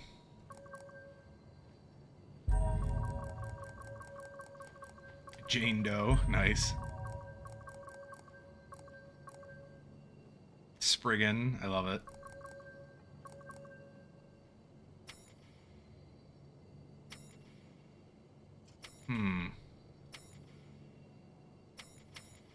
Silver. And one more.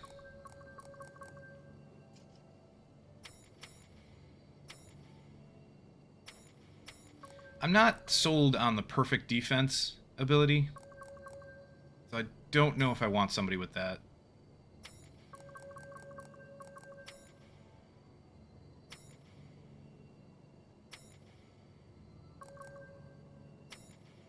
Or Stone Will. I honestly don't know.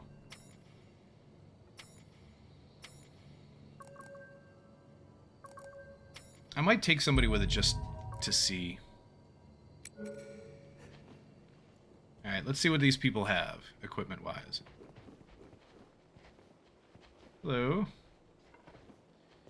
Alright, so this is Archangel. Somebody with a Jester's cap, Jane Doe. Fair. Who is this? Arya. And John, and then Silver. So I'm gonna guess John probably has the better stats. Oh, rank 9 fighter? Okay. Your strength isn't great. Yes, Arisen. Yes, Arisen.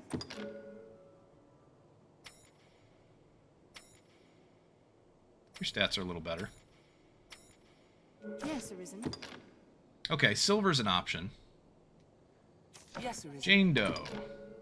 It's just gonna be weird seeing that Jester's cap, but your stats are a little better. Yes, Not Arisen. amazing, but still better. Yes, Arisen. Archangel's decent. Yes, Arisen.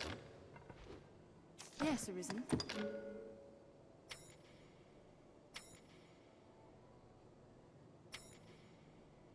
Yes, Arisen. Okay, Arya's okay. Let's do... The other thing we can do is... Let me send John away.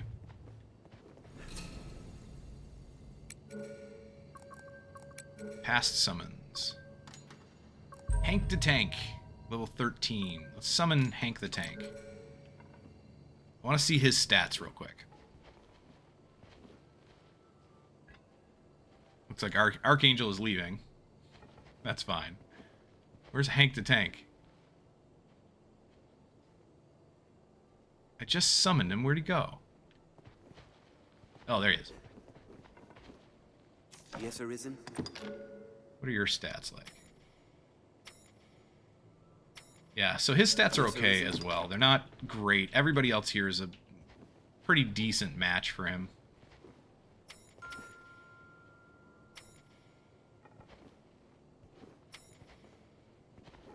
Let's take... Yes, Arisen. Wait, what Yes, is your hit points again? 1,000? Yes, Arisen. I am honored to travel with you. Let's take Arya, and we'll see what she does. Let's see how decent she is. And I'm going to change Peta's vocation. So we're going to have to go back to Grand Soren. This is a place quite restful to my kind. Were there any quests here? Before we go back to Grand Soren...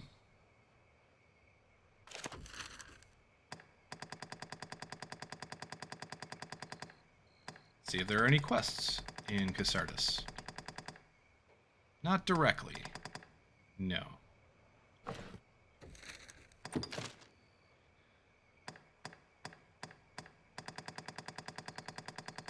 Okay then, how about... So we could go give Celine a King's Bay leaf, which I think we have. And I think there's a Grancis herb that we could go give her.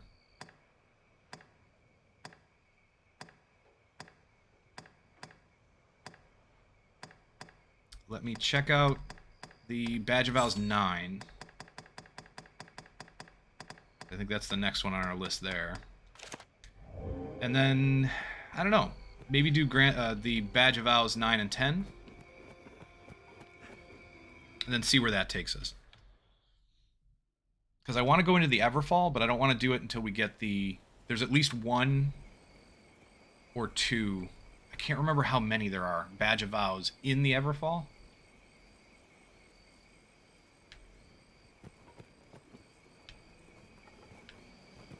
Rabbits! We need rabbits for the quest.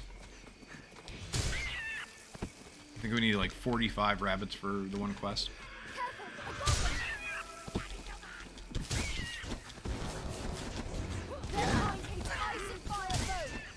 Did it? The animal plants of all kind grow at the tree's feet, like so many verdant What's children.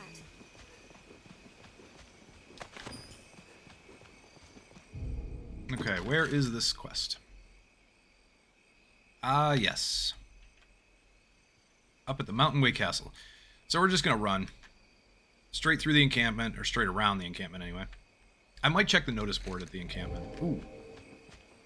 No, there are some escort quests in Cassardis I don't want to do yet, so that should be all that's there. We'll go through the encampment, check the notice board really quick.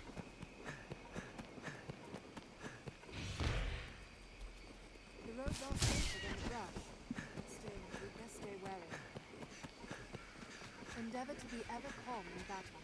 Then we'll head up to the Mountain Way Castle. Right. It is safest on the roads.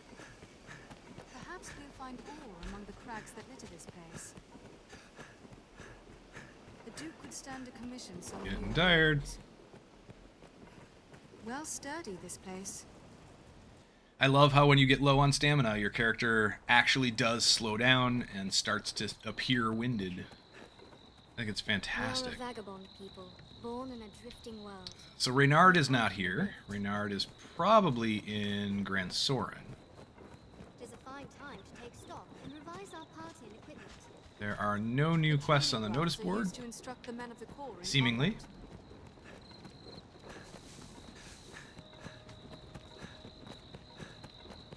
I usually come up here and check the items that are available to loot here, just because there's almost always a Warhorn. Within this tent sits a rift stone. Touch You can the do rift that. stone, and you Ooh, will guide can we change vocation here? Any you like. No, What will it just be learn today? or set Have your Scotch. pick. Any you like. What will it be? Did we earn any other ranks? Did we earn any other skills? Yes.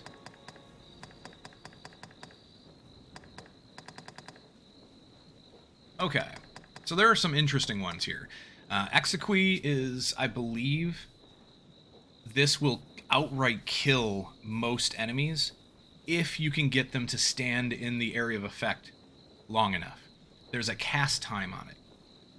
And essentially, when you start to cast it, it will place a circle on the area, and that circle will have like a timer. There will be runes around the outside of the circle, and the runes will start to disappear. Essentially, and once they all, I think they disappear. I don't remember, but it's like a clock. As soon as it makes its way all the way around that circle, the spell casts, and whatever's inside of it dies. Now, the funny part is, there are some enemies that can use this spell as well. That's dangerous. And certain enemies cast it faster than others. So you can, if you come across one of those enemies, you can actually get picked off from full health right away, especially if you're not paying attention. It's an interesting spell. It's very difficult to make it work properly, to actually make it useful. Because a lot of enemies will just wander out, whether it's through attacking your pawns or whether it's through just moving around. A lot of enemies will just move out of the area of effect too quick, so you won't be able to kill them with it. But it's an interesting spell to play around with. I don't think there's anything else that I want to use. I might get Comestian. There is another spell that I'm looking for that eventually I'll get, which I forget what the name of it is. For the life of me, I can't think of what the name is. But it calls down meteors. That's a fun one to use. Yeah, let's get Comestian. Why not? And for PETA, what do we get for PETA?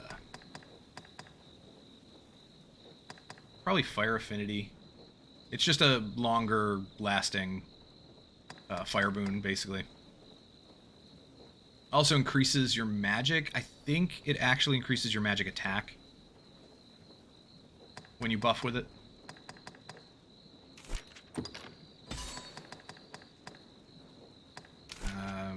I don't know if I want to use Holy Affinity on her.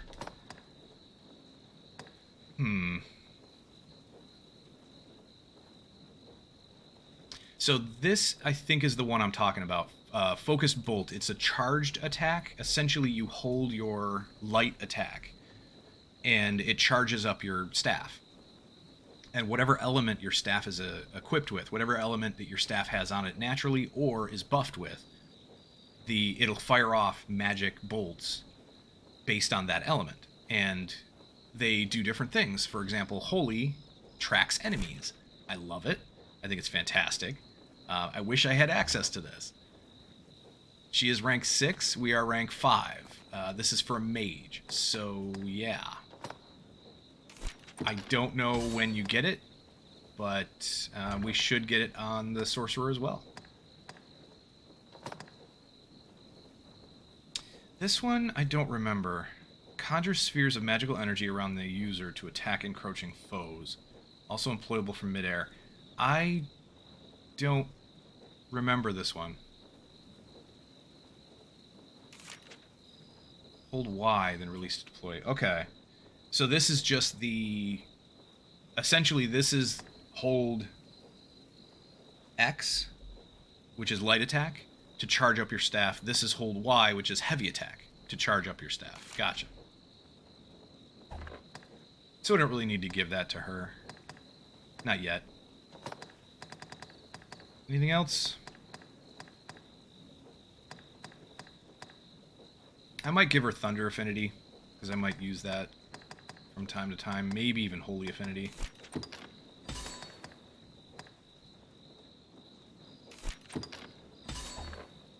Yeah, why not? And change our skills because I gave her a new augment. Didn't we? Oh no, gave her a new core skill. That's what it was. So she's got Fire Affinity, Anodyne, Halidom, Grapnel. It's okay. Comestion's good. And High Angle. Sure, why not? JK. Alright, I'm gonna go. It's nice to actually watch a stream normally again. Yeah, thanks JK. I appreciate it. I'm glad. That's one of the reasons why I've been doing this at the time I've been doing it, so hoping to catch you when you might be on. I'm trying to stream like this. I might try to stream like this a couple of days a week at least. Right now, everything's up in the air. I've got to figure this out. I'm not sleeping well, so. Bye, JK. I'll see you again soon. But yeah, we'll figure it out. So I don't think I'm going to change anything for her. What about here? I think I might want to use Comestion. I think we'll use that instead of Necromancy. Necromancy is interesting, but it's not... I don't find it to be incredibly useful because it goes away too quick. It gets consumed too quick.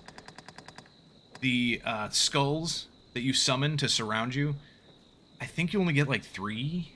I can't remember, but they don't do a ton of damage and they don't stay around.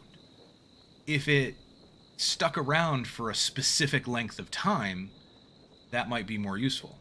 But if it only does 3 hits and you have to resummon them every 3 hits or so, a little less useful. High Necromancy is decent, but the cast time is detrimental. Thanks, Jim. I appreciate it. I don't think I've used High Necromancy. I might, but I want to use Comestion for now. I think we'll stick with that. Actually, I'm going to put Comestion here. And then we'll put Lassitude here.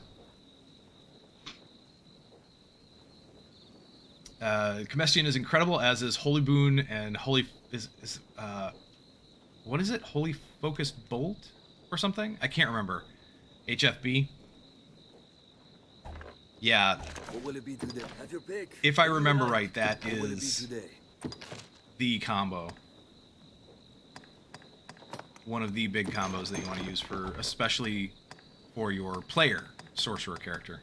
What will it be today? A little less Have your pick. Okay, important for your pawn, but for the player, absolutely. I am curious, what is this guy?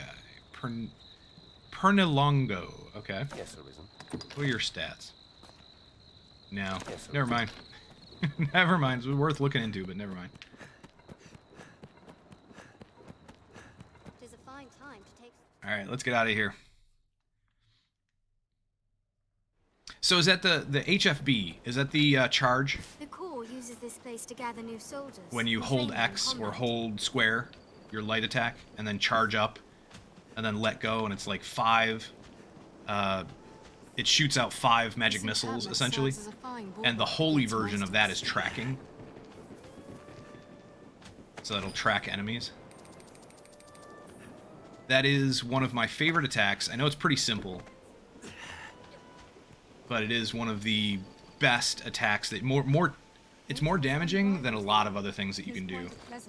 A lot of spells and everything that you can do as a sorcerer. And it's really easy to do. And that's what makes it so dangerous. Let's go to the Way Castle. And let's see if we can grab... Get him! Uh-oh. Armed rogues. Bandits. I'll take them.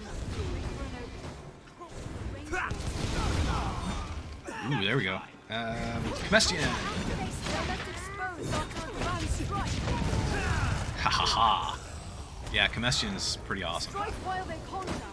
You just have to target it right, and then... Boom! They attack in quick succession. Come on, where is he? There he is.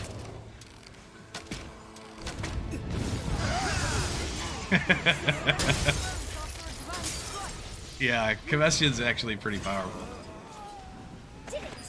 Strength in numbers, Arisen. Funny enough, as much as I play the Sorcerer on my other account, I don't use Comestian very much. Perhaps there's aught left we might have any time. I use the, I remember using the Meteor spell. I can't remember the name of it though. But I use that more than anything else. This place to gather new soldiers and train them in combat. Who knows what lies in wait? Oh, I never changed, we never went back to Grand Soren to change Peta's profession. Oh well. Seems there's a I'll path do that up the hill as well. eventually. Tis a cage built to hold a human monster. Is anyone inside? Go... We gotta get up the cliff here, so... There are two ways to do it, if I remember right. I think we can go around these rocks here and go up that way, or we can go back. Tis uneven footing. They're nimble. Watch your step. Watch your back. No, the wolves aren't showing up. Oh well. I prefer to switch back to mage if I'm planning on using a bunch of melee pawns. I can manipulate where they go by plopping an anodyne down. Yeah, that's actually a really good idea. I didn't even think of that. You could plop an anodyne down and the healing spell, so that they'll want to go into that. They'll kind of gather where the healing spell is placed. It's a really good idea. I didn't even think about that. Come on, we gotta get up that cliff. Yeah, we should be able to get up this way. Right here. The sea is closer than I imagined. Wolves hunt in packs. So dark. They're a slippery target. Nice. I think I got 2 in 1 at that point. The beast fears fire. Fire works well. All right, come on, you guys. The road splits here. Oh, there's Let's another. be doubly sure of which the sea There's is a wolf toward. back here. Not anymore. Fire is bane to wolves. Come on, let's get up here. Tis weak to fire. This does lead to the Way Castle, yeah? No. No, not this way.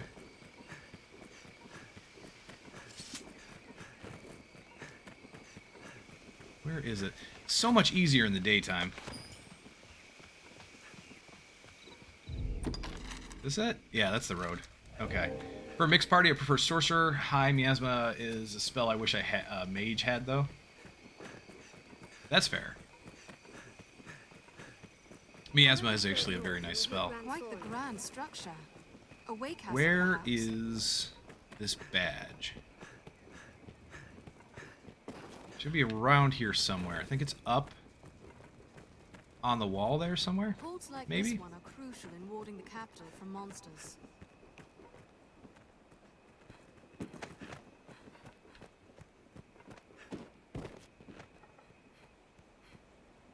It's not in there. What about here? Aha! There it is. Badge of Vows 9. Nice. Badge of Vows 10. Where is number 10? Number 10 is in the Witchwood. What about... There's another item here somewhere. Another quest. What is this? Troublesome Tome. Ooh, we can go to that one.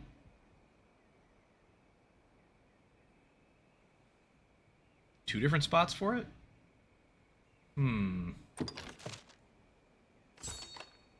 Maybe we'll check this out first. Maybe we'll check out Troublesome Tome. see where it is. At least this first location. And then go into the Witchwood and grab Badge of Vows 10. Lucy, what do you have to say about this quest? Bandits. That narrows our search. Let's make for the south. Okay. We can make for the south. What's over here? Is there a chest or anything? Can leave a fellow out of breath and vulnerable. One slip and it's a long fall down. It's one of the things I like about this game, and I'm glad Quite the cascade. I haven't played through the story in quite a while, because I don't remember a lot of it. I don't remember a lot of the areas. I don't remember, like, not until I get there, and then I'm like, oh, yeah, okay, I kind of remember this. So it's almost like going through it with a fresh, as fresh a set of eyes as I can. Anyway, having already played through most of the game on a different account. But I like that, because it's, some of it's familiar, some of it's like, I don't remember what's here. Let's go see. So we got a Grancis herb. If we're going into the Witchwood, I should have brought a Kingsbay leaf.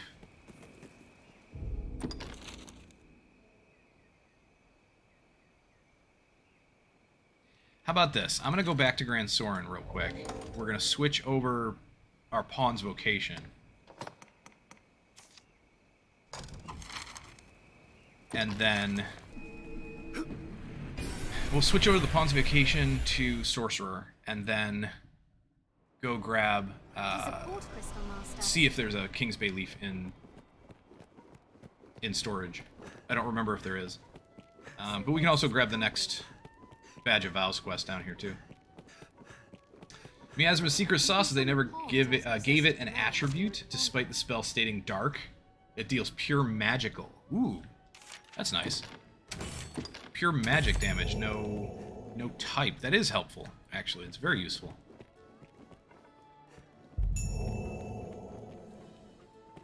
Yeah, we'll head into the Everfall soon. It should be something we can do without too much trouble. Some of the Everfall, anyway. We're not going to be able to do all of the Everfall, but some of it shouldn't cause too much trouble.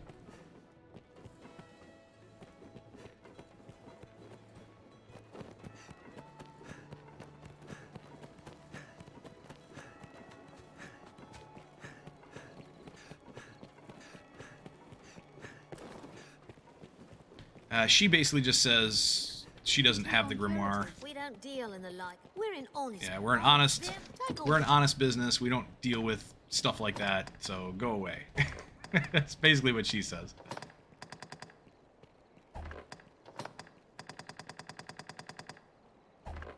Take all the time you Yeah, I don't really want to buy anything from her right now. I don't think the weapons and armor dealer is going to have anything. Whoops. Going to have anything different. No. He's got nothing new. I want a better weapon. I could look it up and see what the location of some of the better equipment is at this point in the game.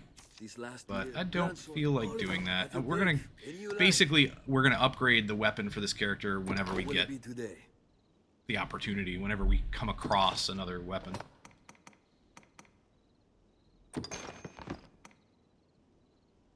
I don't think I'm gonna seek out something or look it up.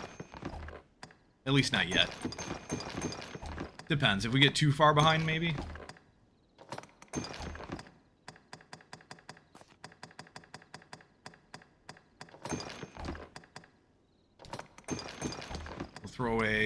Throw into storage some of the stuff that can rot. I probably should pull out a couple of things for our other pawns.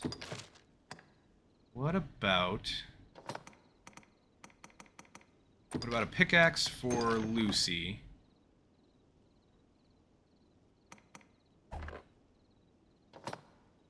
Do a lantern. Oh, excuse me. Ooh. Yikes. What will it be today? What about some spring water?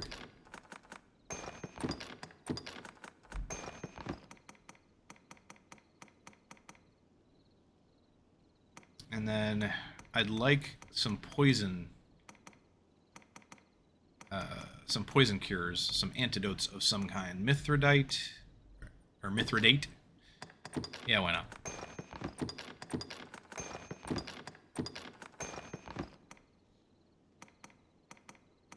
I don't have enough of anything else to really distribute, so that's fine.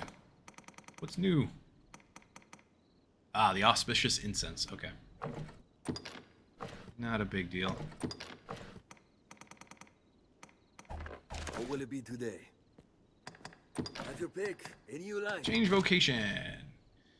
So, PETA is going to be a sorcerer, I think. So we'll unlock sorcerer for her.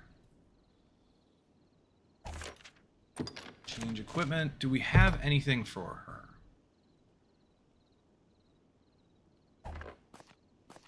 I don't think we do. I might have to buy her an arch staff. Oops. I forgot to equip her gear, though.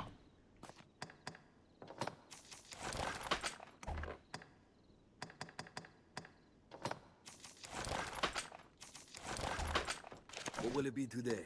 What spells What will it be does she today? have? Or what spells can we give her?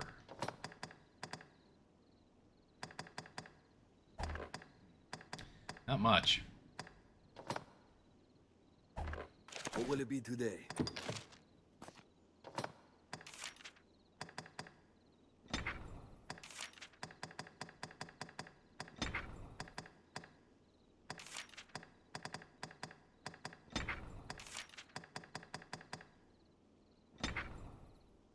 I don't know if I want to give her Holy Affinity.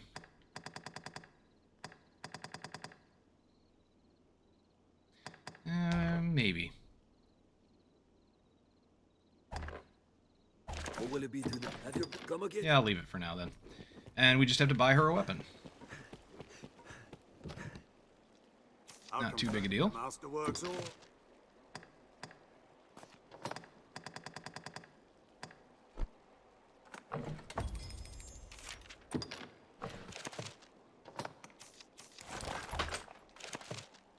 Masterworks on. See if we can enhance it.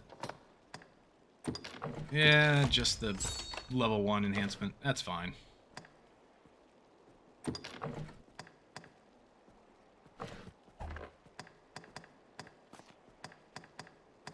Can't really enhance anything else. Okay. We're good. Whoop. Come again.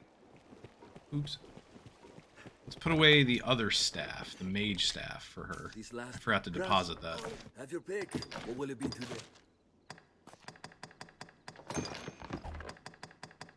What will it be? And there we go. So we've got a sorcerer, a mage, a fighter, and then our main character, who is a sorcerer.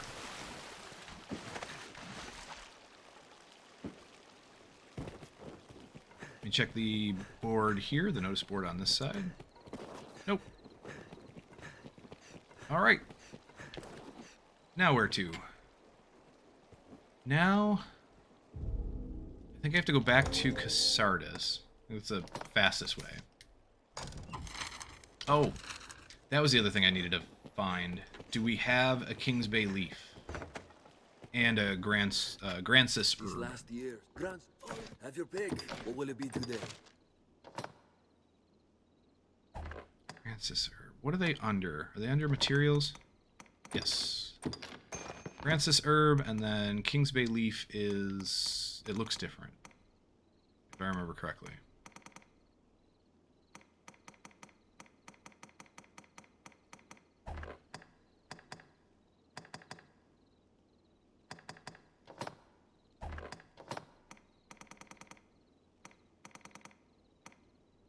Yeah, I don't think we have any.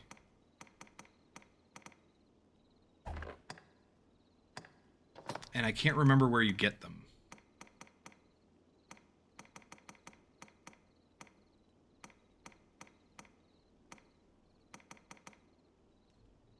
Okay. No King's Bay leaf, that's okay. We can at least finish the one Have your quest. pick. Come again. If we go talk to Celine. Let's use the Fairy Stone, go back to Sardis, and make our way towards the Witchwood.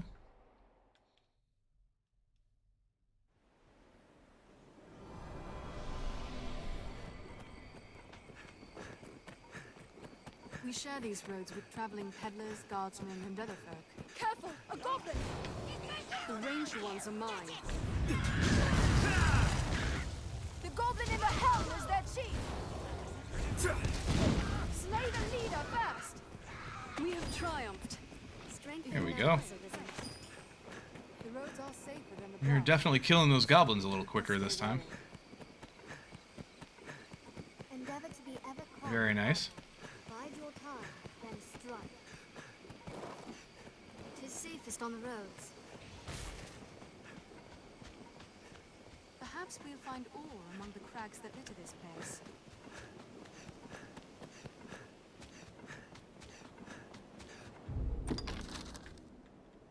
So we're going to go here first and check for the Grimoire, I believe. Holy Focus Bolt is probably the most ridiculous mage sorcerer ability in the game. I agree. I absolutely agree. It is incredibly useful. It is very damaging. It is powerful in its own right. More powerful, I think, than it needs to be. More powerful than it probably should be. Because there are plenty of actual spells in the game that require cast time and everything that should be more powerful and aren't. Interestingly enough. So we're gonna kind of cut the corner up here and go this way. See if I can get up to that path. Never forget. Constant vigilance. Where is it? Right up there. Should be, anyway. Get him! Hello. Sorcerer! Kill him all! No. Nice. Counter after they strike! Nice. Oh, I love this. Just essentially getting them all with one hit for the most part. They attack in quick succession. No! He got me. I was out of stamina. The strongest. Jerk. I see it! Over there!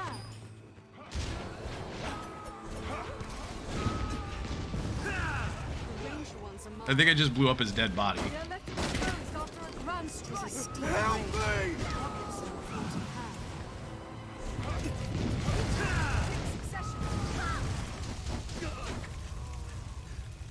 The only thing about Comestian is that it takes a decent amount of stamina, and the recovery time from casting is a little higher than I would have expected. But this is really the first time I'm kind of playing around with it, so After a grand strike! I'm sure I'll just get used to it. They attack in quick succession. Where is he? Ah, coming after me. Or not. Okay. You jerk. They're left exposed after a grand strike! We have triumphed. The way they hit the ground, What's that? like, they should die just for the impact. Brace for magic The way it arisen. works is weird because the velocity of the hits per distance traveled through the enemy. Nice. Yes. After a grand strike! And I found, Numbers arisen. for me, that is one. The last thing I was doing with my main account, with my other account, the last thing I was doing was farming the. Is it an undead dragon? Tis even larger up close. In Duskmoon Tower. So I was farming that just for experience levels, really. Just to finally, grinding that out to get my character max level. And that's all before I finish the game, all before I do too much of the end game stuff. I just wanted to get to max level just because. Because it was relaxing, because it was fun to do. I find it just relaxing to grind out stuff like that. So anyway, that's what I was doing. And I found no matter what else I tried, spells or anything, I was a sorcerer. And I found that Holy Focus Bolt was the easiest way to kill it. It was the fastest and easiest way to take that dragon down. Now, it's all about targeting It is difficult to walk such a narrow and being in path. the right place at the right time. Granted, the bolts track, but you want it to hit the heart of the dragon, not just, you know, anywhere on the dragon. No longer hold the roads is not far off. So, Fire! so yeah, it was really trying to get it to hit the right spot was the challenge. But once I got that down, They're a slippery target. I grant you fire's flame. that was the fastest and easiest way to kill that dragon. The only spell that compares is a duration boosted, periap boosted high miasma. Really? I could see that. I could see that because if you get that in the right place, like right under the dragon's chest, that will do damage pretty We quickly. can likely pass through here. I could see that. Periap boost it. There, Master. Wolves. The sea is closer than I'd imagined. They're nimble. Watch your back. Fire, lend thy kiss. Strength in numbers of I'll take that. I'm really liking Comestian.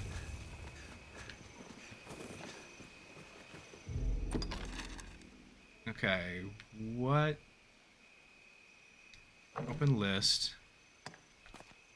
No, that's not what I wanted. Quest. Here we go. Quest. View on the map. Do...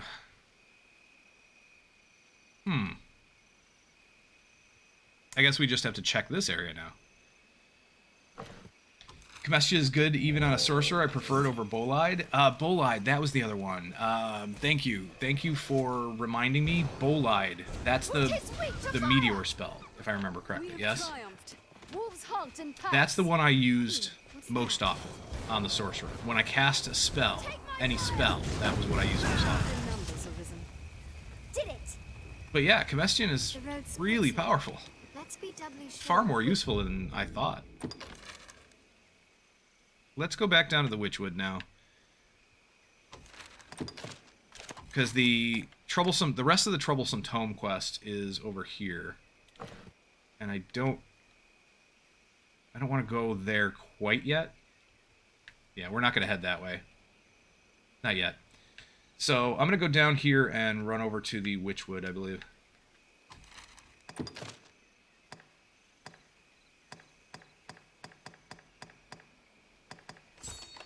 Where's Badge of Vows 10?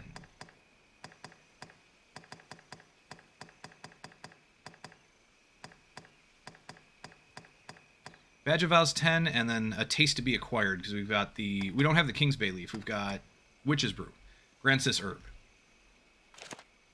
Comestian's also a spell that pawns use well. Yeah, it seems like. From what I have seen, yeah, it seems like. So I think I'm going to equip the pawns with Comestian from now on.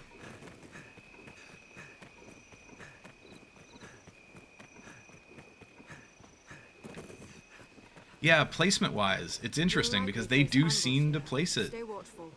in the right place. They seem to not miss very often with it, which is great. Never seen a pawn use Brontide or Fulmination properly, though. So I've seen, not Fulmination, but I've seen pawns use Brontide.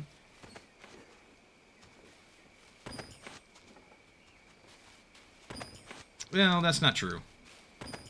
No, that's not true. I take that back. They didn't really use it well. They used it. It just wasn't as effective as Comestian or Bolide or... One of the things I really love, though, the Bolide, the Meteor spell, the fact that if your pawn is casting it, you can double up casting it. I think I missed. You can double up on casting it by letting your pawn cast it first, or even if you cast it, your pawn will likely try to cast it with you, and it combines the casting. I love that. Wolves hunt in packs. And you pick up where they are. So if they've already started casting it, your cast bar starts wherever they currently are in their cast. That's awesome. That is such a cool feature of that. Even as a player, I felt both were clunky because of the threat draw while using it. That's true.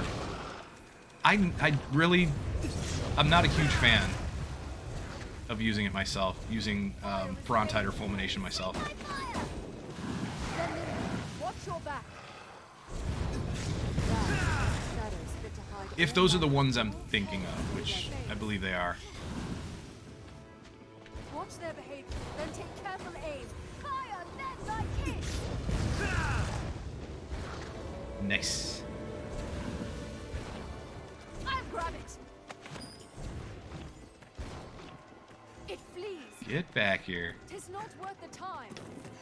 Well, it may not be worth the time, but we're going that way anyway. Well, clear of those fangs. No! Fire works well. I wonder where it leads. It takes fire. Die. Strength in numbers, Arisen. Finally figured out how taunts and threat work, though. Restore your health. Hold on. That I'm not sure about. I actually don't know. I mean, I know that, you know, like the fighter, for example, has shield drum and whatever. So that's supposed to gain aggro, or that's supposed to be an aggro generation ability. I don't know exactly how it works.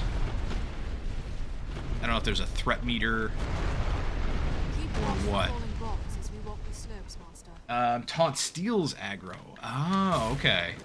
Steals aggro, but they don't hold it. So a pawn that spams taunt can keep stealing your aggro. Gotcha. What lies ahead. That makes sense. Quick succession. Best time for a pawn to taunt for you, or for you to taunt, is when somebody else has threat. That makes sense. Ah! Stop it. Stop it. After they strike.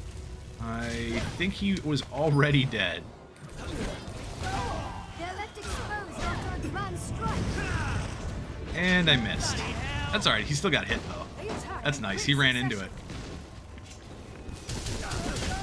We have triumphed. Ooh, so these guys are definitely much easier than they were. They're armed, Master.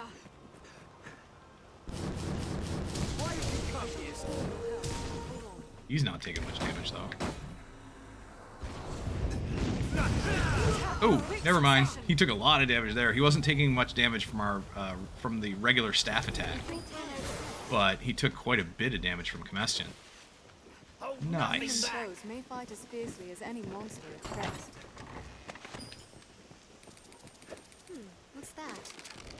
How about right here? We Gotcha. have triumphed. Did it. Yeah, I'm really having fun with this. I don't know why I Left didn't exposed after a grand mess around with strike. Combustion sooner. This is a fun spell at this level. Attack in quick succession. Nice. Jumping and holding heavy attack will also summon protective orbs. I've been using it a bit more recently. It can cancel grapples sometimes. Nice. Yeah, but only if you have that augment. Or core skill. I think it's a core skill. Only if you have the core skill that goes with it. What is splendid That makes that happen. and so rich in resources. Strength in numbers, Arisen. Did it. Yeah, unfortunately I don't have that one yet. I want to get them. I think I needed one more rank to do so. They're armed, Master. Proceed with caution, Master. Nice, got 3 guys in that one. Counter after they strike. And a couple of them ran through it too. Quick succession. Ranged attacks. And another 3. Uh-oh. They're left exposed after a grand strike. Jerk.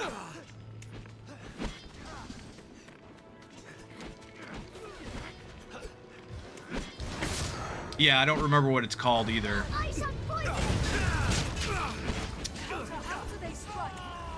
This guy. So, I think he's a Strider, but that attack, where it constantly, like, stun locks me, is so annoying.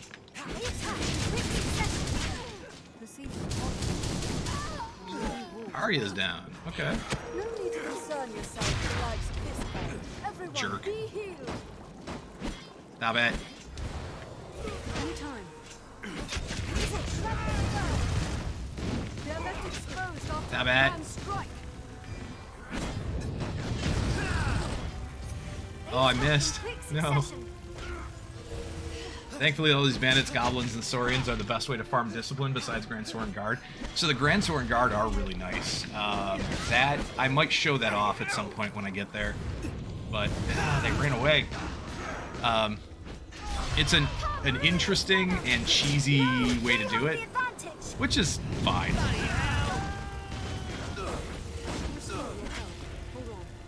I do wonder though, because on paper. Oh, I don't need to cast that. On paper, killing things like deer, or boar, or rabbits, on paper killing those are actually more efficient. They're a more excuse me, efficient way to gain discipline points. But the fact that you don't see enough of them to make it worth it, I think there's a point at which... Ooh, can I get them all? Oh, look at that.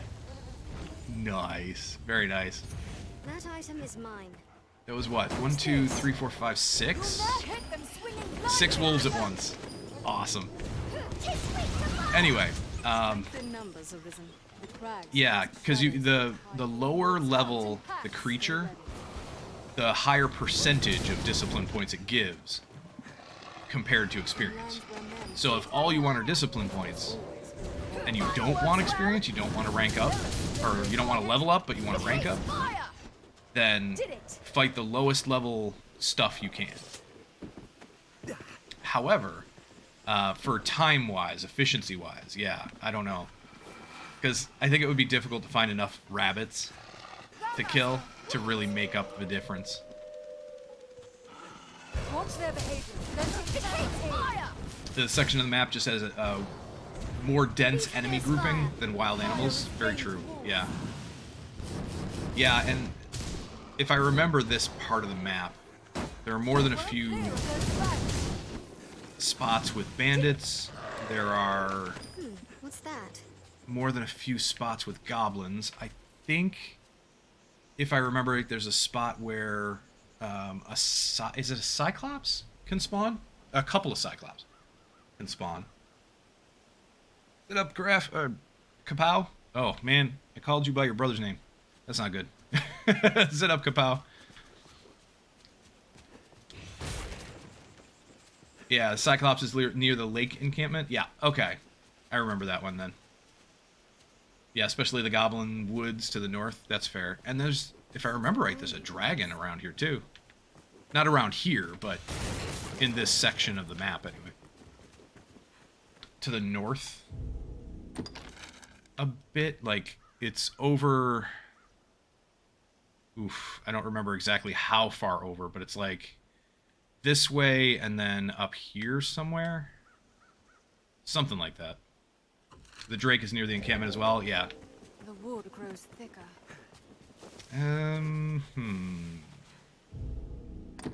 What quest are we on? From a Different Sky 10? So Badge of Vows 10 is in the Witchwood? Seems like. Well, we're going to go in here anyway, because I want to grab...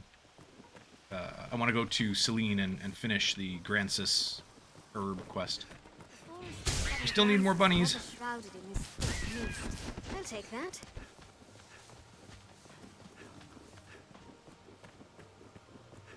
Map-wise, what does it look like?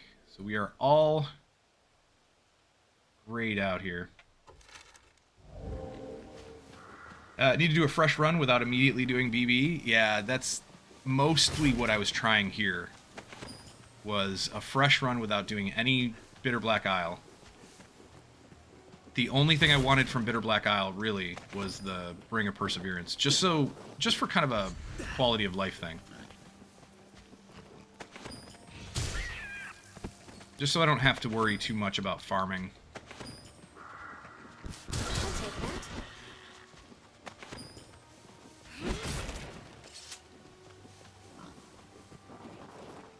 Or I don't have to do as much farming. We'll put it that way. 'Cause I'm pretty sure I'm still going to do some farming. We must ford this river to reach the witch's cottage. It is shallow enough to cross.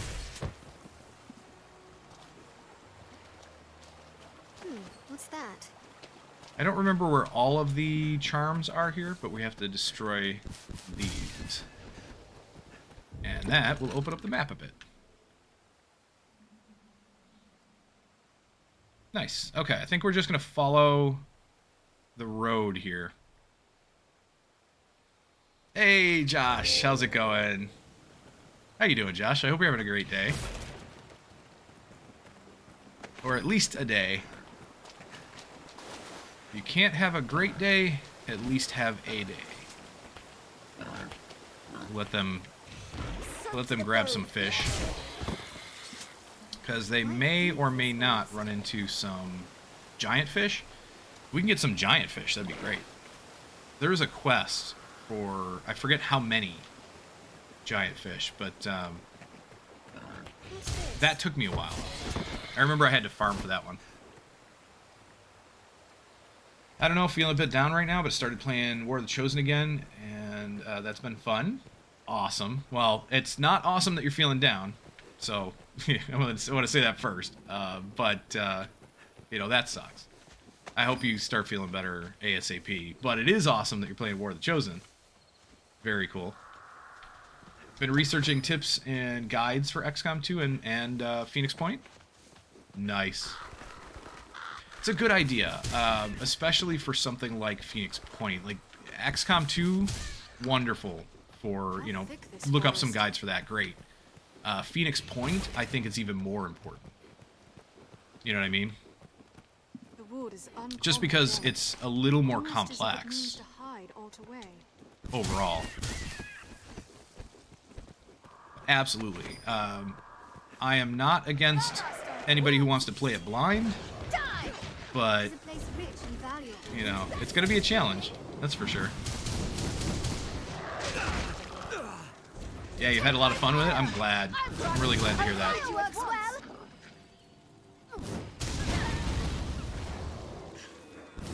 That item is mine. Fire is bane to wolves. Don't allow them to surround you. Alright.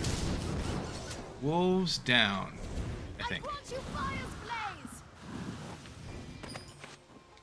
Visibility is poor. We'll have little for I'm kind of just wandering. I kind of know where we need to go. Somewhat, sort of. But kind of also just wandering a bit. But stray a few steps. Just to explore. Just to have fun and play around and wander around the Witchwood. But I think the badge is up here, isn't it? Yeah. Here we go. Badge of Vows 10. Nice.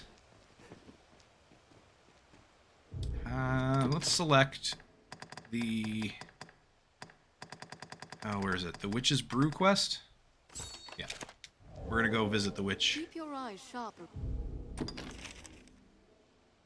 And where is she? She's over here somewhere. Yep, right over here. I think she's there. I mean, it's not pointing me to where she is. But I think she's at the witch's house. We may find paths in unexpected places.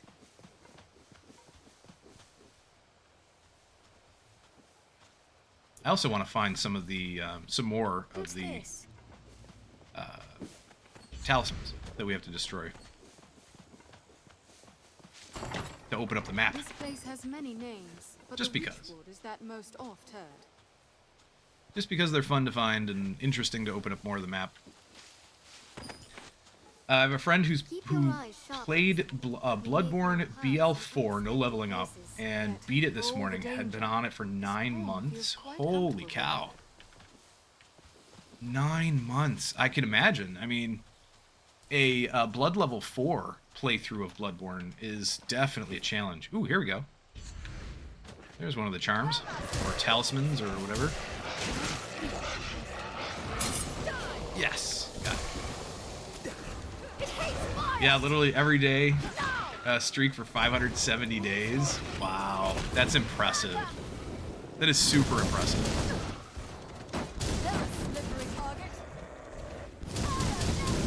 Very cool. Well, tell him that some random person he does not know said congrats, because that's awesome.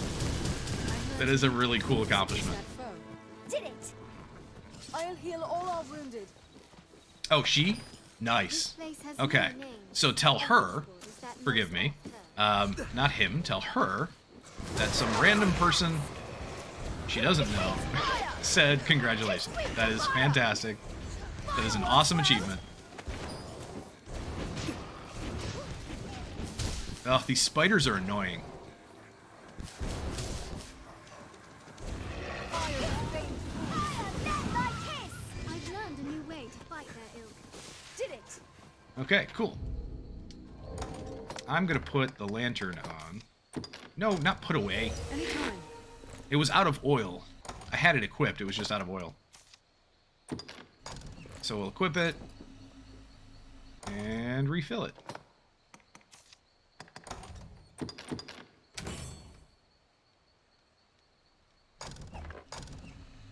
I don't know how she does it, but she does, and she suffers from extremely bad OCD as well, like you.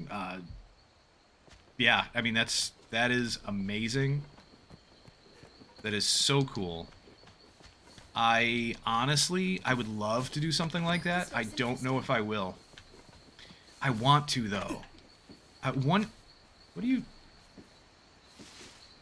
Well, that was weird. I got stuck. Weird. That is so strange. Anyway.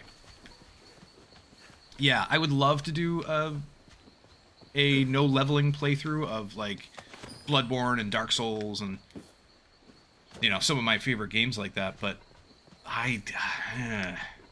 with everything else that I want to do, it's just there's so much. One of my bigger problems, just in life in general, one of my bigger problems is I get spoiled for choice too often.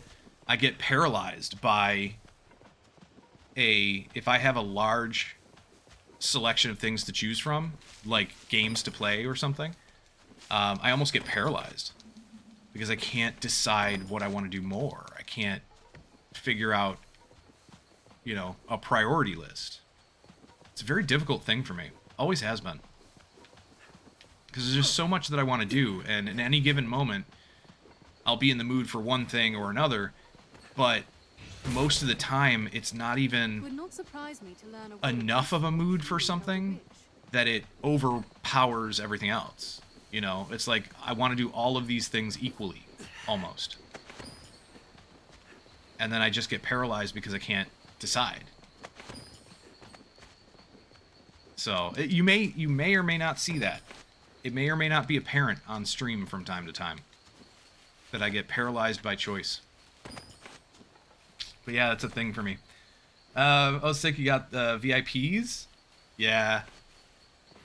Yeah, I did. So I got VIPs and I assigned them to some of the longer standing people that have been here and supported the stream and everything, and it's awesome. And I love you guys, and you've been fantastic, and it's been so fun. And you've made this all worth it. Absolutely. It's a curious stone, is it not? You're very honored to be a VIP. I'd wait Yeah, I'm honored that you're here, Josh. Thank you. Who knows what Tried DS3, gave up after the first boss. Okay, fair enough. Keep your eyes sharp. Fair enough. I really enjoy DS3 though. I want to get into it. It is something that I'm going to play on stream eventually. But again, there's just so much out. There's so much that I want to do. I want to play DS2 on stream, but that's going to take a while, and it is my least favorite of the three, straight up Dark Souls games. So I don't even know, but part of me, it's almost like I hate to call it OCD, but I don't know what else to call it, because it's that kind of tendency in me that I want to play the games in order. And that's why, for example, I have not yet played The Witcher 3. I have not played it. I have owned it for a long time. I have not played it. I started it just to see what the controls were like and to see what the game played like, but I didn't play very far into it at all. And the reason for that is because I finished The Witcher 1, and then I started playing Witcher 2, and the controls are just kind of, yeah, you know. But that's me coming off of playing, you know, Dark Souls and Bloodborne and all that kind of stuff. I wish the controls for The Witcher 2 were more set up like Dark Souls. But anyway, I have not yet finished The Witcher 2, and I want to finish that before I go on to The Witcher 3. But I've heard The Witcher 3 is amazing. I've heard nothing but good things about it, really, ever since it came out, and I want to try it. I can't bring myself to play it until I finish Witcher 2. So it's like that with everything for me. It's just this thing. It you know, it feels bad to skip a game in a series or something, you know? Interesting. There's a lot for me, too. I want to make an album, play games, do school work. Yeah, absolutely. Get burned out, paralyzed. I'm right there with you, Josh. That's the same thing. That's what I do, too. Maybe I'll be OCD. I'm no expert, but maybe get it checked out if you're worried. Yeah, so I don't know. I don't think I'd have a problem getting evaluated, but honestly, I don't think I'd have a problem getting evaluated at all. I wouldn't have any problem doing that. I think for me, though, it would be more just as an FYI, just for my own information. Just for my own knowledge, not even to really do much about it, because I don't know, even if I have it, even if I deal with OCD in some way, shape, or form, I don't know that it's severe enough to really need treatment more than just counseling and trying to work out stuff in my head and whatnot, which I'm already doing. I'm already in counseling and stuff, which I recommend for pretty much everybody. Counseling can help even people who, if you feel like everything's fine in your life, there is absolutely nothing wrong with going to counseling, because everyone is going to come across crap in life that you just have a hard time with, or could use advice on, or whatever, What's that? So I don't think counseling is just for a certain subset of people. I think pretty much everybody in the world could use counseling in some way, shape, or form. But anyway, so yeah. So I'm in counseling, and just talking about it there, I think, is probably my best bet. Do not stray from the path. It would not surprise But it might be me to learn interesting, a word of this sort. just to get an evaluation and see, what somebody thinks who actually knows what they're talking about with it. Alright, we gotta go find Celine. And she was out here just a second ago. Where'd she go? Don't tell me she wandered, into the forest. She was just here a moment ago.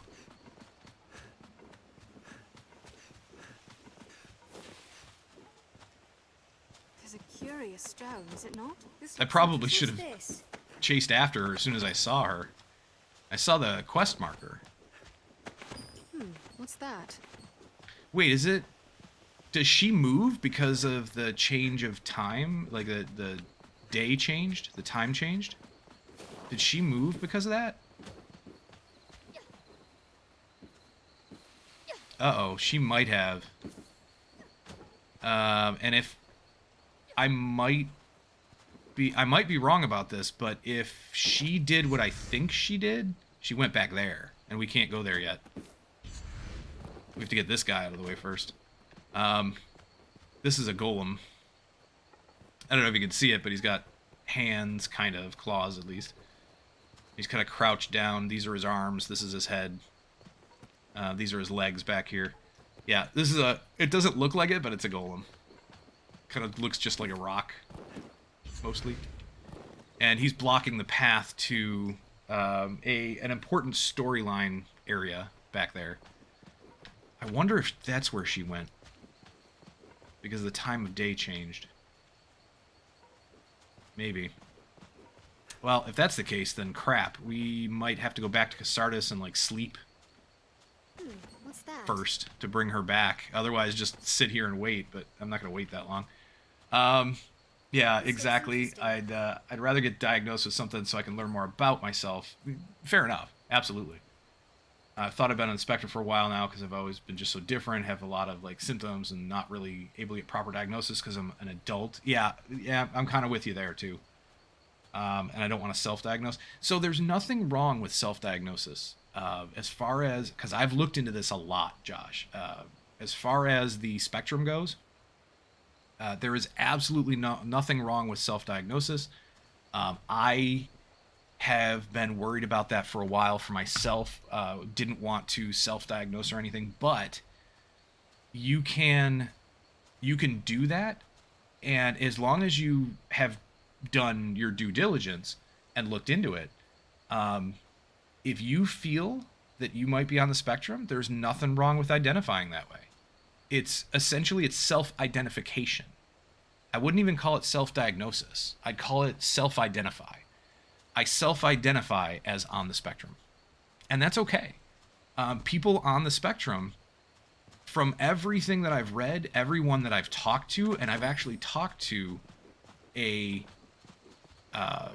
someone who is a coordinator for an autism group, for an autism support group. And she even said, there is nothing wrong whatsoever with self-identifying. Just don't like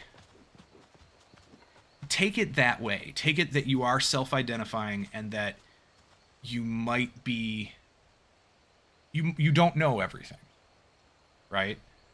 You're not an expert.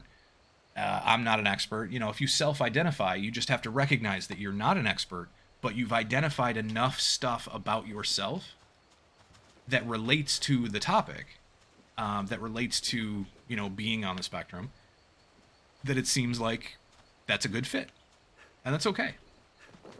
And organizations like that will help you and talk to you, and you can actually join even if you don't have an official diagnosis. If you just self-identify. There's nothing wrong with that whatsoever.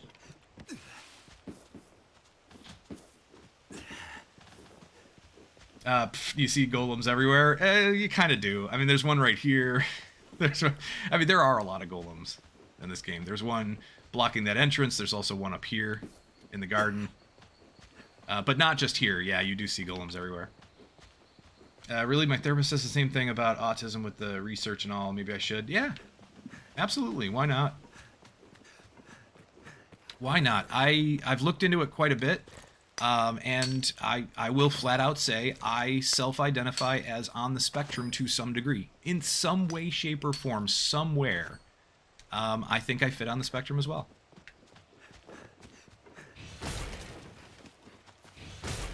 It is a hard thing, even for, you know, even with all of the research that I've done on it.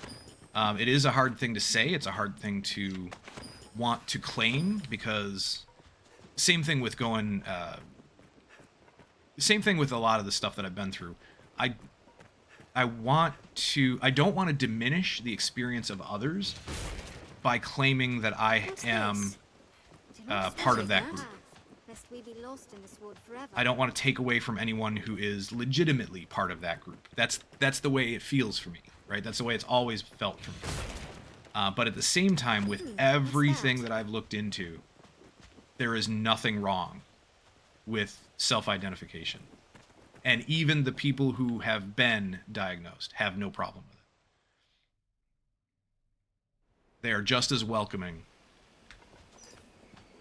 regardless whether it's official or whether it's self-diagnosis. Which I always thought was amazing. I don't know when she shows up, and that makes me sad. Is it morning or night in the game? Like, is this sunrise or sunset? I don't know. I'm gonna wait here for just a little while and see what happens. Makes me feel better that someone like you and her say it's okay. Makes me feel more comfortable with myself. That's awesome. Makes me feel like I'm not weird, just different. And that's basically what it is. It's just being different. I'm still working on it. I'm still struggling through it myself. So, you know, I am absolutely no way, shape, or form an expert. Come on, is this sunrise, sunset? What is it?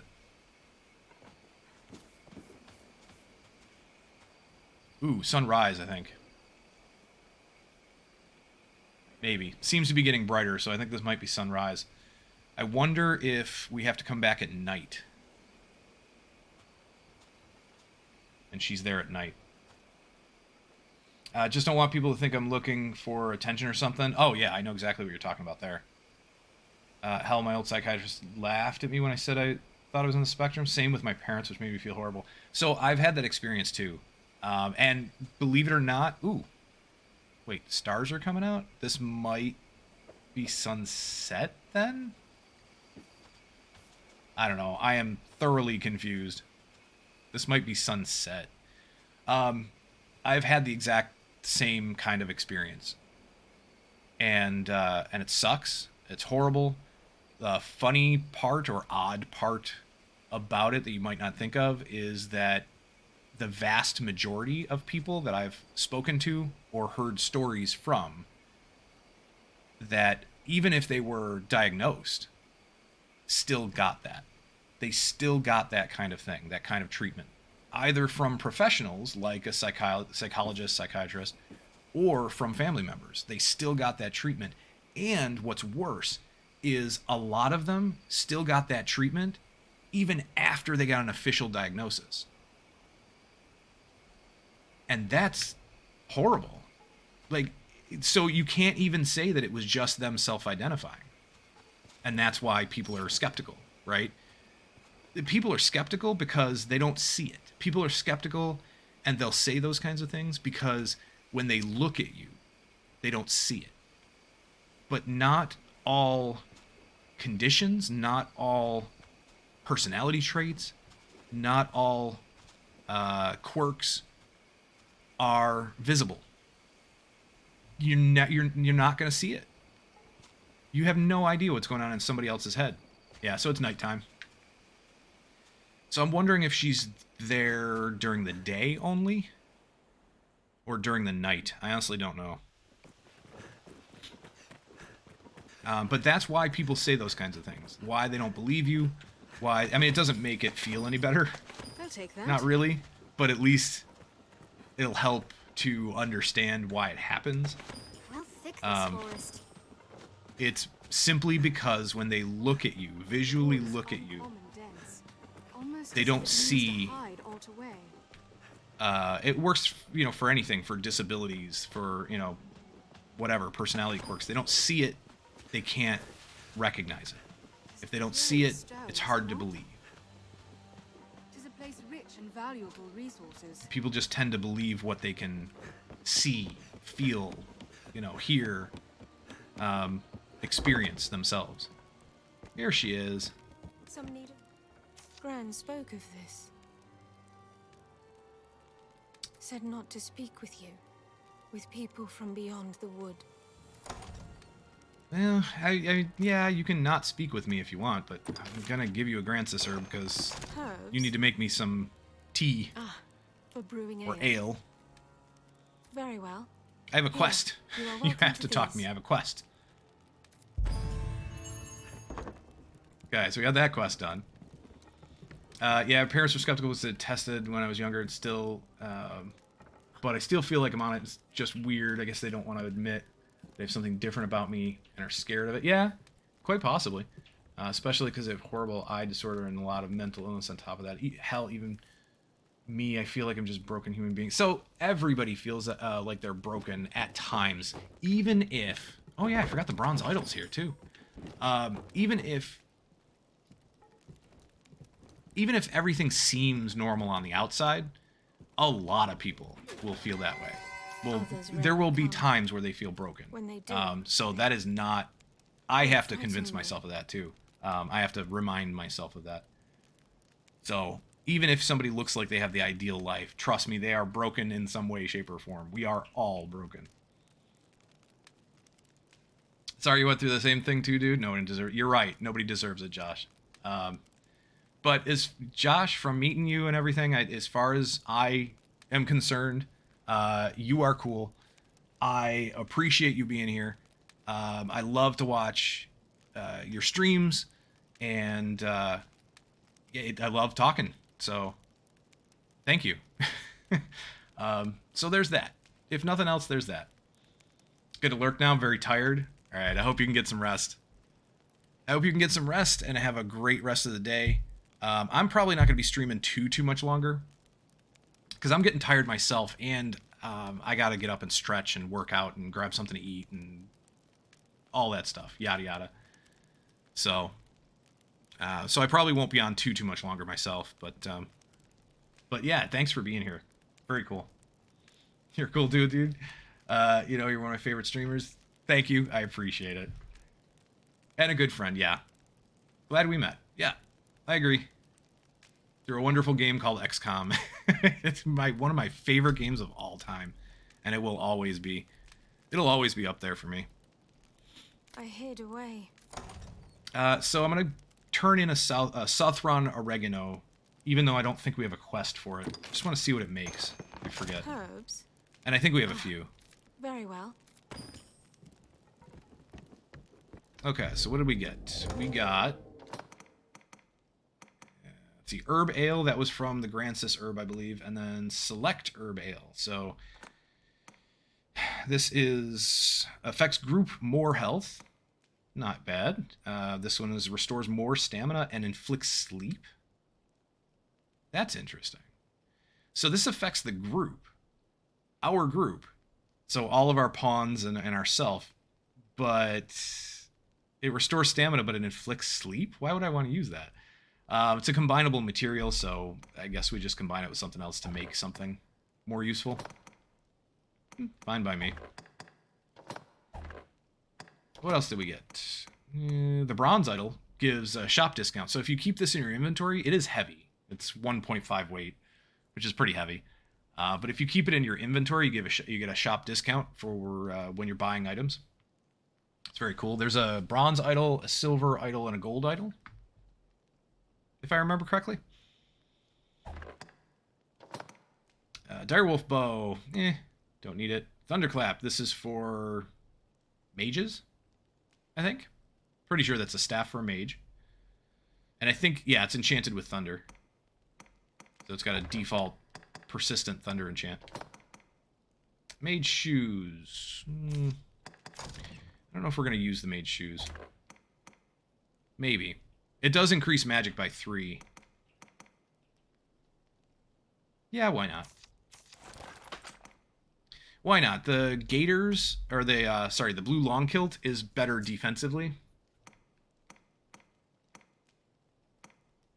But that might be because it's ranked up to 3.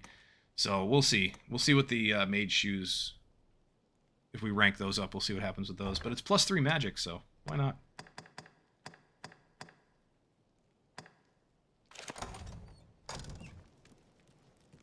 Okay. I think that's that. It is dark as blackest ink, this wood.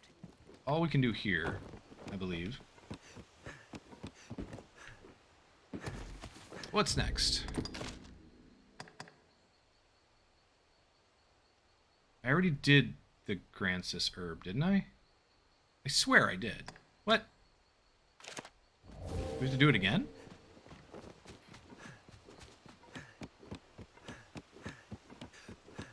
Wait a minute. Didn't I just do this one? Or do we have to turn in the ale? Oh, we might have to turn in the ale in Gran Soren. I think that's it. Details. Yeah, it doesn't say that, but we might. So I'm going to try that. We're going to teleport back to Grand Soren, because I don't think anything else here. I don't think we can finish any other quests here. Other than kill quests, I really don't want to do that right now. What about From a Different Sky 11? The Badge of Vows 11.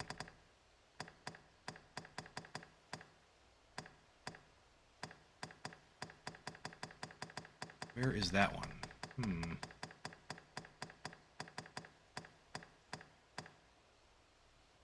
Still need to find a King's Bay leaf. I don't remember where they are. But that's not overly important. There's the giant fish quest. 10 kept giant fish. We gotta find those.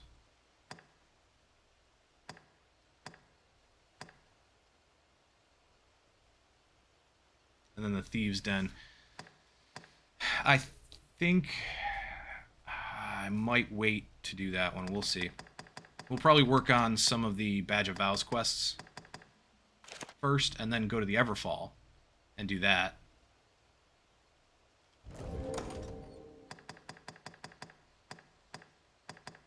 Let's port back to Grand Soren.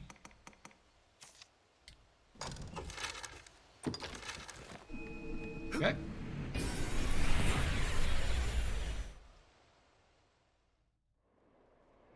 Tis a port crystal, Master.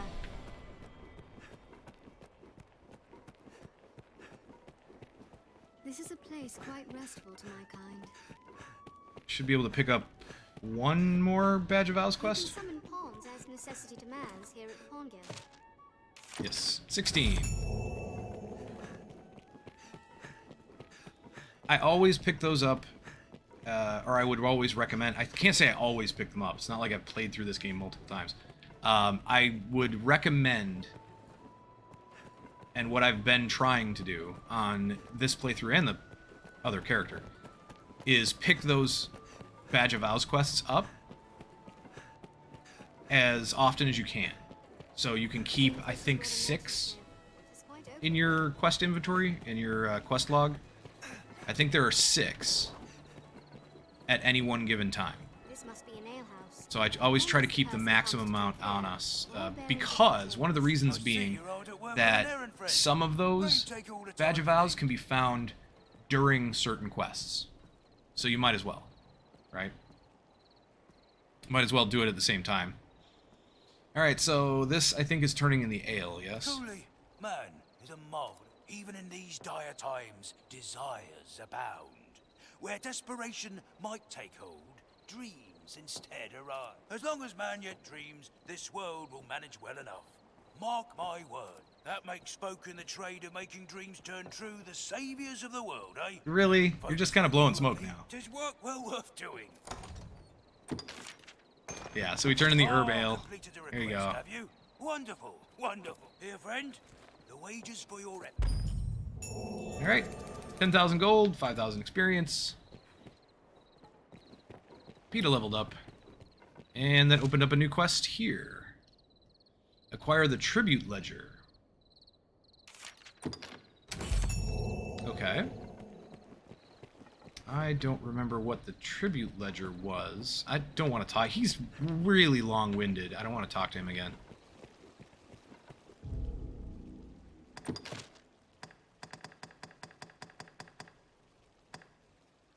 Trail of Corruption. So, this one... I think this one has to do with the shady merchant guy. The one who wants us to... I can't remember his name. I'm blanking out on his name right now. But the one who wants us to evict that poor family.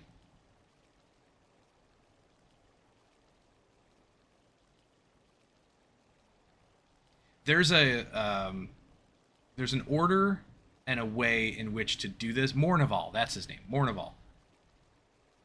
There's a way to do this because there are two...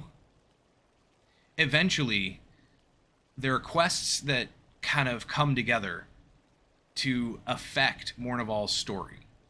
And Mornival eventually... You'll get to decide his fate, essentially. With some of the quests that you've done, you get to decide his fate.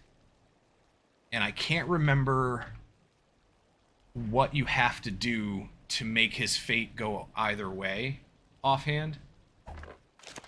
But I think I want him to be around. I want to keep him around. So I might look that up. I might look that up and put together a game plan of how to deal with Mournival. Because that quest we just picked up is part of that. It does have an effect on what happens to him. Eventually. Let's put away a whole bunch of stuff.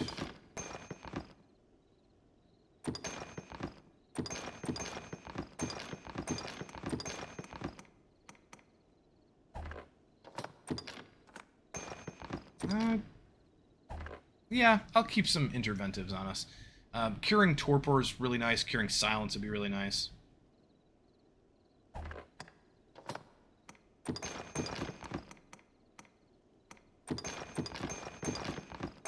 Put all those away. We'll put a pickaxe away. Although I might take it out on someone else. Materials, those can all go.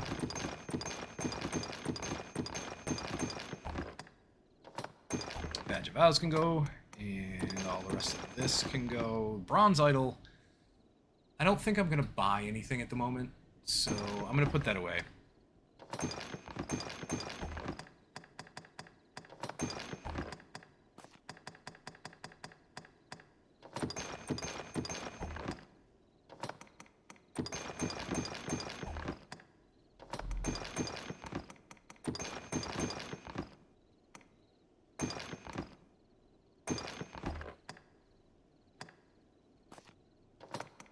Lots and lots of stuff to put away. You guys have been picking up just a bunch of stuff. Interesting.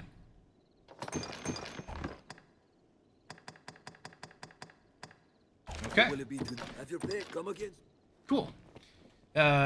Sweetie Gonzalez. How you doing, Gonzalez? I always thought you gave the statue to the merchant and then got the discount. You've been wasting good statues.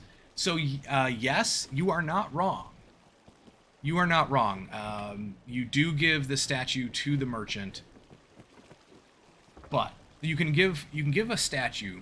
You give a statue to a couple of different merchants.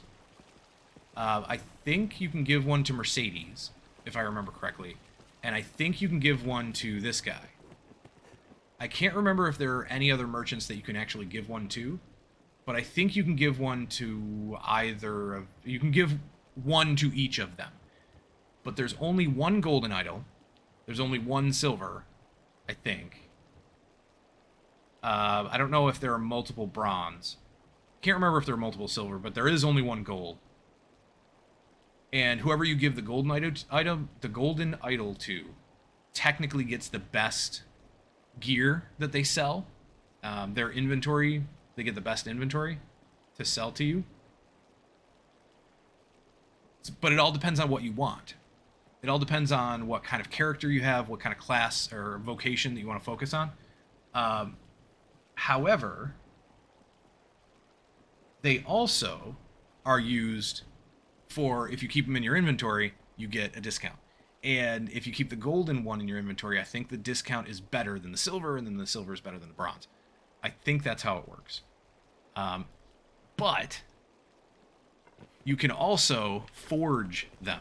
You can have them forged. And we are very close to opening up the forger. I don't remember what quest that is or how exactly to get his shop to open. It might be open now. But you can forge them, and you can keep the forged one in your inventory and get the discount, and then give the real one away. I believe that's how it works. I think if you give the forged one away, they don't give you, or you don't get the best inventory increase. There we go, Black Cat. So this is the Black Cat shop. Deals in rare goods that cannot be found in normal shops. If you misplace an important item, you may find it for sale here later. The Black Cat can also create counterfeit versions of certain items for you. They can create counterfeit versions of most stuff. Forgeries look just like, but do not possess the powers of the real thing. Still, such items do have their uses. So yeah, I don't remember if it's you have to keep the original in your inventory, or if you can keep the forged one in your inventory. But either way, you give one to the merchant, you keep one in your inventory. They are very heavy though, especially I think the silver is heavier than the bronze, the gold is heavier than the silver, I think. It's all good. You're having a good day. That's good. That's good to hear. Good evening. Yeah, actually it is evening here, isn't it? It's about 8, well, a little after 8 p.m. for me. So, yeah, it makes sense. So this guy, I like this guy. Mountebank. Truth, most folk I see are too glass. There's no challenge. Selling my, wares to you. I'm sure you'll find all you need. So about your forgeries. Quite the pretty little item you have there, friend. Why not leave it with me a while? I'll craft you. So you could pick almost anything in your inventory. And this includes, so he basically has access to all your storage. So you don't have to have it on you, which is really nice. But you can have him forge or counterfeit almost anything. Whatever you have him counterfeit, it can get very expensive. So I could have him counterfeit the bronze idol. I could have him counterfeit a wakestone shard. The wakestone shards, though, if I remember correctly, even if you counterfeit 3 wakestone shards, they do not combine into a wakestone. They don't actually have the power of a wakestone. And that's what he was talking about. You know, it won't have the power of the original, but you can still use them for some purpose. To some effect. However, wakestone counterfeit wakestone shards, or even wakestones themselves. I don't know if you can counterfeit a full wakestone. I can't remember.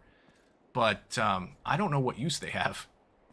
It might just be a thing you can do that really doesn't have any purpose. I don't know. But you can counterfeit a bronze idol. That is, if you hand over the bronze idol, it is 8,250 gold, and then he takes a certain number of days to counterfeit it. I can't remember how many days. I'm sure you'll find out. It takes a while. But you can counterfeit if you need, like, you know, if we needed 50 war bugles, right? We do. We need 50 war bugles. There is a quest that's going to give us 40, so I'm not worried about it. But you could counterfeit war bugles. And if you wanted to do it, you could counterfeit 50 of them and turn those in for the quest. I think that would complete the quest.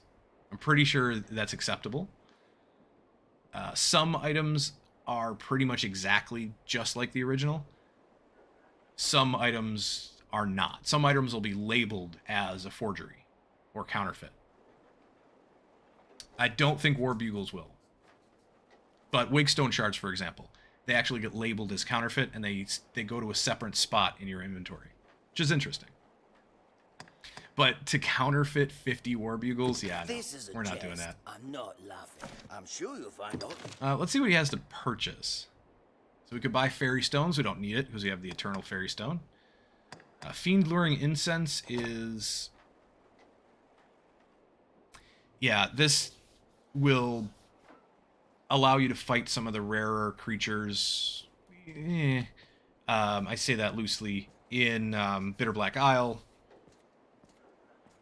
there are certain enemies that only spawn if you have this, I believe. Or you can make them spawn. Like, they will spawn random chance otherwise, but you can make them spawn with this. I don't remember how it works exactly. Something along those lines. This is just random stuff. A hoe, a spade, scythe, hammer, trowel, broom. They are used, I believe, for certain quests or to combine with other stuff and make something out of it. Wakestone shard. I'd love to pick them up, but 30,000 gold. Yeah, no, thank you. Can we afford or do we want any of the weapons they have? Evil Eyesight and Caged Fury. These are decently powerful. Once you rank them up, anyway. They're okay for now, but they're decently powerful if you rank them up a bit. But they have special abilities. So it's not... These weapons aren't, like, the most amazing weapons, but they have special features to them. This one right here is good against... in this game, there's, like, a beholder if anybody's familiar with D&D, there's a beholder type of enemy, kind of. It has a bunch of eye stalks and everything. This is good against them. I guess it just does more damage against them. And then this one is for your pawn, mostly. I think you can use it, but it's made for a pawn. Pawns who equip it quickly revive after falling unconscious. It's interesting. That was a mage weapon, though. I went the wrong way. Caged Fury. This is successive magic strikes without taking damage raise its power, but at maximum power, one hit drops stamina to 0. Yeah, I find this to be less useful. It's an interesting weapon for sure, but it's a less useful special ability to it. I mean, anything that's just going to constantly be dropping your stamina to 0 is probably not great. I'm sure you'll I don't think I want to buy any equipment from him. It's all going to be really expensive anyway. And I don't think I want to forge anything. Why not?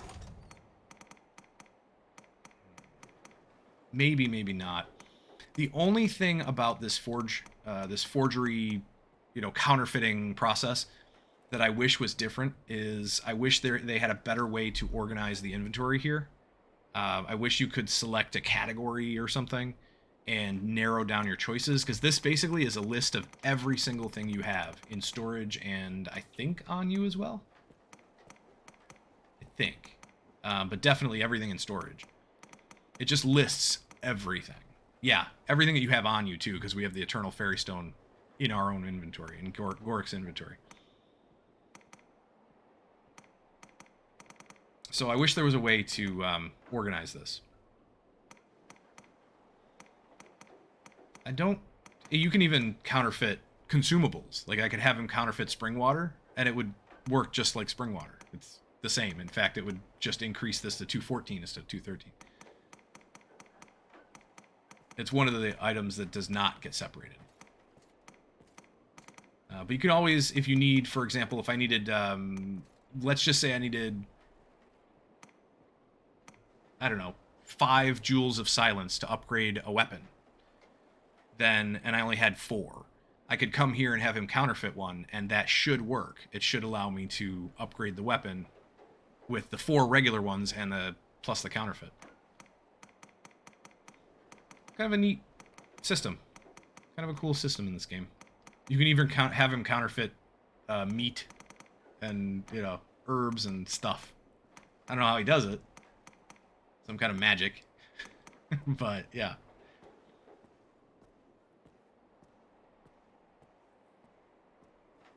I might have him counterfeit the bronze idol. I think I'm going to do it. I'll not beat round just for the heck of it. I'll have the goods ready by this time tomorrow. Call again then. Okay, so just a day. I'm sure you'll find out. Nope. Sure. Get out of here. Sure. Anytime. So he only needs a day, apparently, to counterfeit this one. I don't remember if anything else takes longer than that. Maybe they're all a day. What is in here? Oh, this is... No, wait. Is this Madeline's shop, eventually? No. As expected of a residential area, it is much more quiet. I went the wrong way back, but that's okay. Still leads back to the center of town. This shop will see to your hair, should you be of a mind How about style. about... So, from A Different Sky 11, where's this one? This one's actually in Grand Soren. Nice. So is this one, and that one is in the Everfall. Okay. So 13's in the Everfall, 11 and 12 are here. That means it's up there somewhere. Alright, we just have to get up onto the roof. Soaked to the bone. I don't remember how we do that. But I know it's possible. You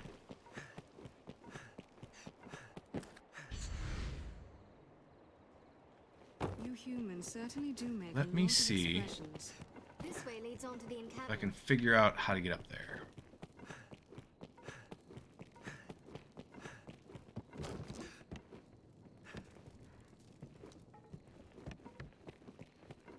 I know there's a way. I mean, clearly, you know, obviously the Badge of Vows is up there, so clearly there's a way. But I don't remember what it is. Nope, climb. Don't slide down, climb.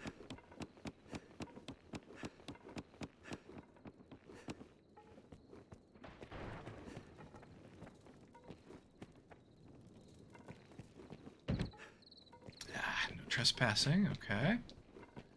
What about up here? Is there a way out where we can go down? Get onto the roof. No? No trespassing. Oh, another treasure chest. I don't know why I looked right past it. Huh.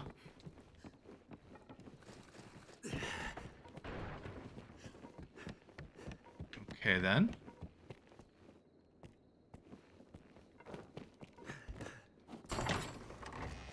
Yeah, this is what I meant by there are a ton of places where you can pick up items throughout Grand Soren. There are just a whole bunch of, you know, places that you can enter that you wouldn't necessarily think. Just a lot of stuff to pick up. Go this way. So, found a way out onto a roof.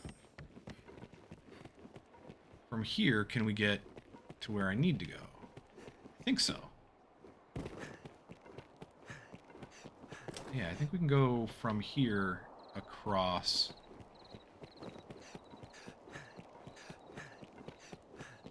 Mind the height of the fall if you aim to jump down, Arisen.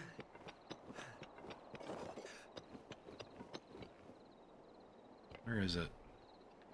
Alright, that building right there, right straight ahead. So, how do we get there?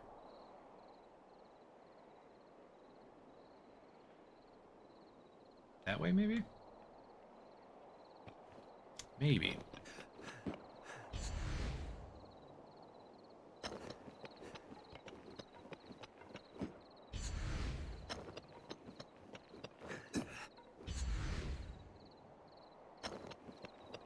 Yay, didn't slide right off. Good. That's what I was afraid of. 'Tis a troubling foe. Troubling foe? What are you fighting? Shouldn't be fighting anything. We're in Grand Soren. I mean, eventually we might want to fight the guards, but... so it should be right over there. Let's try here.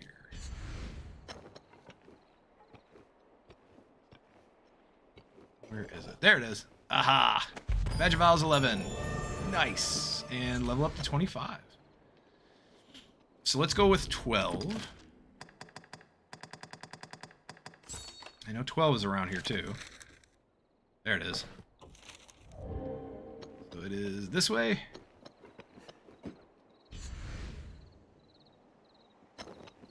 Probably on the roof as well.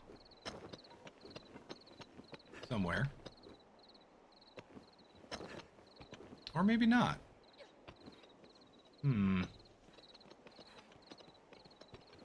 Oh, this might be... Yeah, this is down here. Nope, nope, nope, nope. Don't climb back up. There we go. This one should be here somewhere. Aha! Badge of Vows 12. Is there anything else I can get from here? Not really. Okay, where's 13? That was in the Everfall, yes? Yes, that's in the Everfall. How about 14, 15? Where are they? 14, 15, 16? They're all outside. They're all out in the world somewhere.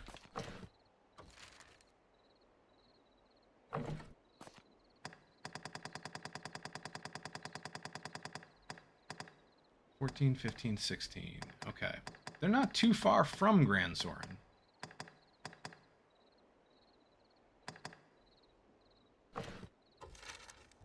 Well, let me pick up the other two. There are two more that we can get now, 17 and 18, I believe. And it's this way.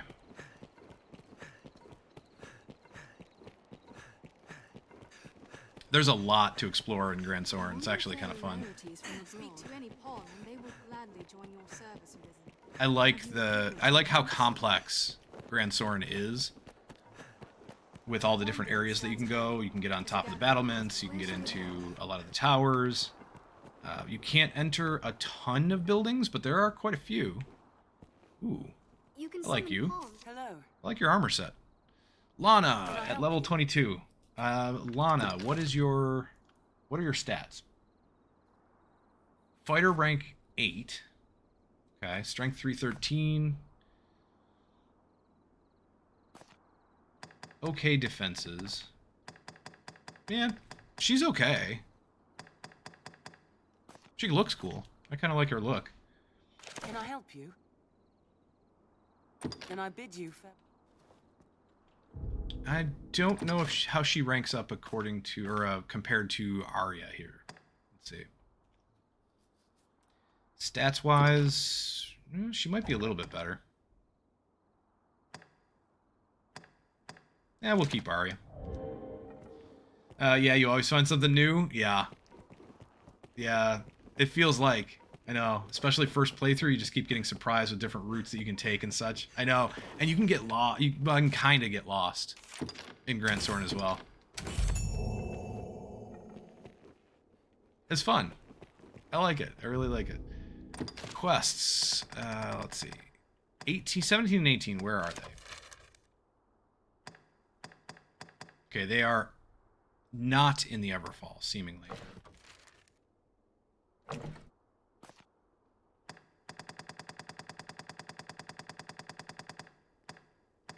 No, they are not. They are not in the Everfall.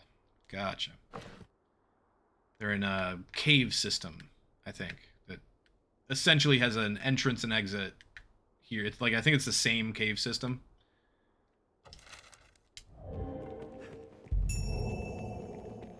I've been playing for a while before I realized I can jump on the roofs. Yeah, I know. It took me a little bit the first time I was here to figure that out, too. And then when I saw that, it was like, oh, cool. Are they hiding stuff up here? Turns out, yes. Yeah, they do. There are quite a few hidden things that you can access from the rooftops. Okay, I think we might be ready for the Everfall. I don't know what else Badge of Vows wise might be down there. I think some of the higher Badge of Vows could be in the Everfall as well, but we will end up going back anyway.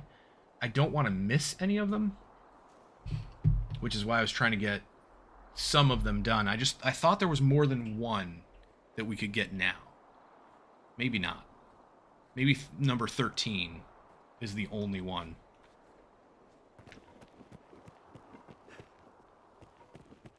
So I think I'm going to venture down there. Let me save it. I don't think this is going to matter because it's going to save as soon as we go through the door anyway, but yeah, I think we're going to go to the Everfall now. I know you can do it far earlier than this, than level 25 or whatever we are. I think Gork's 25. Yeah. So I know you can do it before level 25. I wanted to try and get at least that one Badge of Vows. Make that available. I really wanted a better weapon too before we got here, but I honestly don't know where to pick one up. These are cool. There's a little ledge, like with hanging lanterns from here. And these little ledges actually have things on them. Some of them do. So, again, with the hidden stuff. Kind of cool. There's a bird's nest on that one. There's, we picked up a consumable on the one I was just on. I think there's a Seeker token on one. Or maybe the Badge of Vows is on one. I don't remember. But nothing on that one.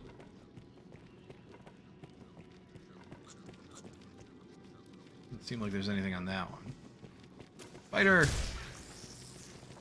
This looks interesting. Am I alone in looking to be out of this place?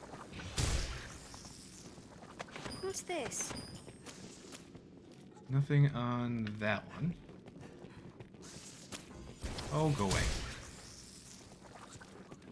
Stupid spiders. This I looks hate spiders. interesting. Too many possessions can be more a hindrance. Yeah, than there's a a bird's nest on this one here. With what seem...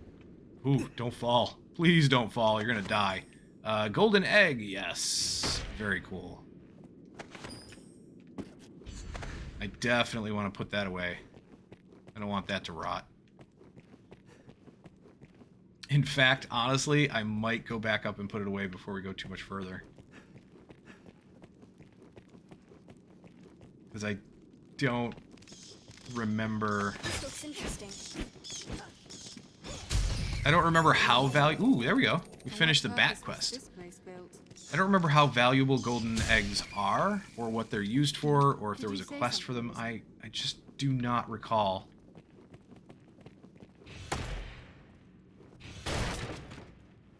But I kind of feel like they're important, somehow.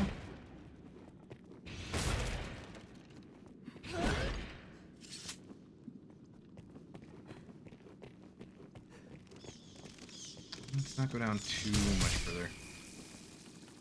It is dark and unsettling, this place. We may be within Grand Soren's gate. There's another bird's nest.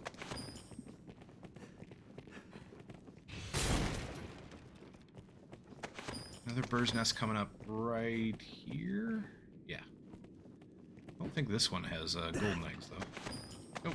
Just regular eggs. And a rotten egg. Okay.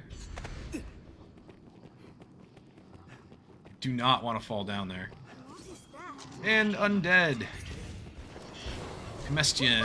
Works well. Nice. They hate fire. They know this. No.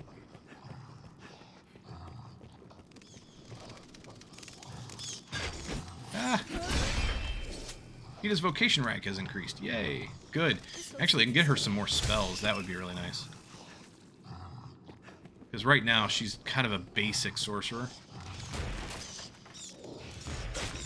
There we go. Sometimes bats are hard to kill. Just because they fly around so fast. Sometimes it's hard to actually hit them with certain attacks. I'm not going to go all the way down. Might... Yeah, here's where the path diverges. We can't continue on because we're blocked. Let's have a look. Coin pouch. Nothing on that one. If you really want to be mean, you can actually throw your pawn off the ledge and kill them. Don't want to do that. So no. However, you can. Where? Get back here. What? I'll go at once. Who's down here? Arya is here. Lucy, what are you doing? Get your butt up here. We're going back. We're going back because I'm going to put the golden eggs away, and I don't want any of the rest of this stuff to expire. We picked up some meat. We picked up some eggs. I'm just going to put them in the storage. And then we can just make our way back down really fast.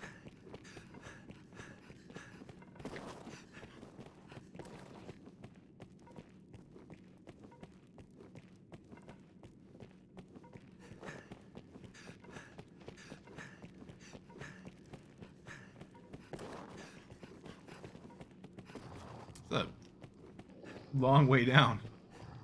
Long spiral.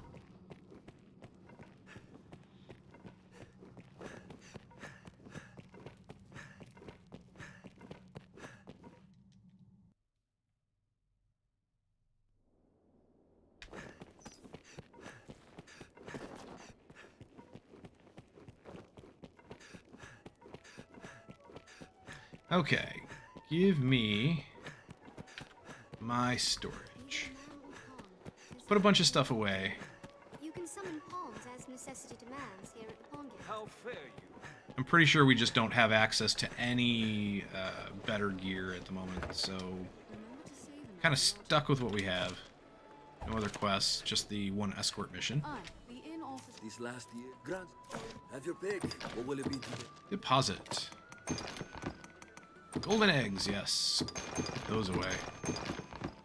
I was rolling with the same pawns for a long time. I got the BBI. I started to give the 2 extra pawns better gear without knowing that if they die, that gear is gone, and they started to fall down cliffs, of course. Of course. So, if they die, if they straight up die, though, and, like, vanish from your game, where you can't pick them up anymore, I'm pretty sure that gear goes into your inventory, though, doesn't it? Not your inventory, but your storage. I'm pretty sure everything that they had goes back to your storage. I know that works that way for everything else. It works that way for, like, consumables and, you know, if you give them a pickaxe and a lantern and all of that. So everything else that they have on them immediately gets transferred to your storage. But gear, I think it does. I'm pretty sure it does. Don't quote me on that, but I'm pretty sure it does. Yeah, so I think you still have it. Just check your storage. Oh. All right, let's put away a bunch of the rest of this. Green Warish, yeah, I'll keep 12 on me, that's fine. The rock we don't need.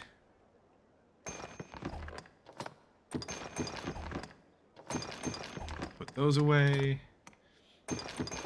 Seeker's tokens. I wonder how many we have now. What will it be today? Oh, let's check everybody else first. I wonder how many Seeker's tokens altogether I have. Check that. What will it be today? Oh, I keep doing that. I didn't check the last person. Okay, what will that's it be today? Just assume they lost the ship because when I picked them back up in the rift, it was back to base gear. Yes, absolutely. I don't. Can you equip them with something else? You can't change their equipment, can you? Oh, you can. Okay. Yeah, so I've never really messed with another player's pawns. I've never really changed their equipment or anything. So I've never tried this. I just always leave them with whatever they have. So that I don't know. If you equip them with something new, I honestly don't know. If they die, maybe they take it with them. Yeah. But if it's just in their inventory, I'm pretty sure it goes back to your storage. I'm almost positive of that.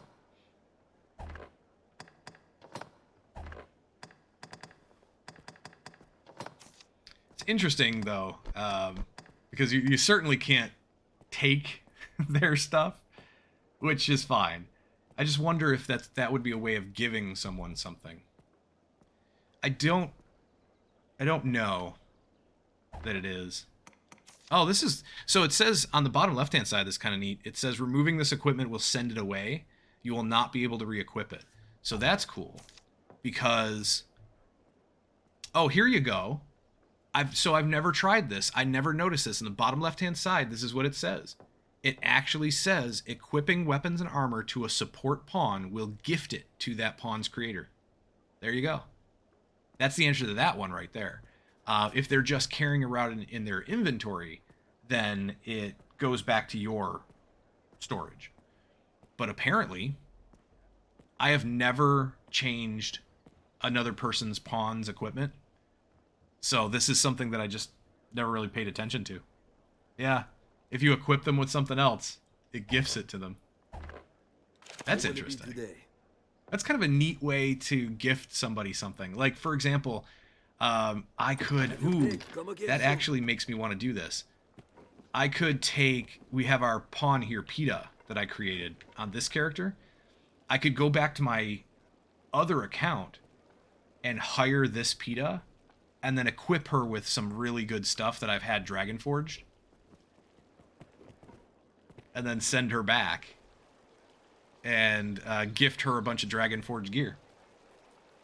That's kind of a cool idea. I don't want to make her super overpowered or anything, really, but yeah, something we could do. I like that. Never played online, so never got to try on other people's pawns, unfortunately. Fair enough. Fair enough. Yeah, I play online simply because I like to see what other people have come up with. Just to see, you know, their different creations. Kind of neat. Have you equipment to A lot of people use the DLC gear, though, like the Princess gear. It's got really good stats. I can't blame them. Okay. Back to the Everfall? Oh, no. That's the other thing I wanted to check. God, I knew there was something I was forgetting. Let's check what skills that we can learn.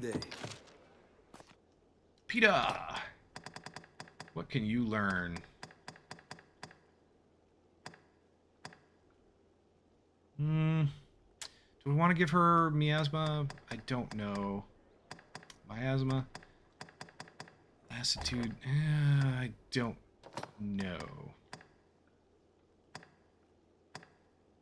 I think I want to give her suasion, because suasion is nice. The more... This is kind of a cool function. The more pawns that have the suasion augment equipped, the lower prices, or the higher prices, sorry. The higher prices that you get when you sell equipment stuff. So if you want to sell anything to a vendor to try to make some gold, equip your pawn with suasion, and you can actually go into the rift and search for pawns that have suasion and hire just them. So hire 2 more pawns with suasion, equip yours with it, and then get it on your actual character, and you'll get the best prices possible for selling your equipment. For selling items and equipment. It has a pretty significant effect. I'll grab emphasis and awareness. Why not? We'll probably grab metal as well for her, but I don't know if that's something we'll keep long term. I don't think there's anything else I want to get at the moment, spell-wise, for her. Let's see if there's anything new for Boric. I could do Fire Affinity and Thunder Affinity. Holy Affinity. Ooh, I'm definitely doing Holy Affinity. Bolide. Yeah, Bolide would be really nice. High Necromancy, maybe. I do use Bolide from time to time, which is really cool.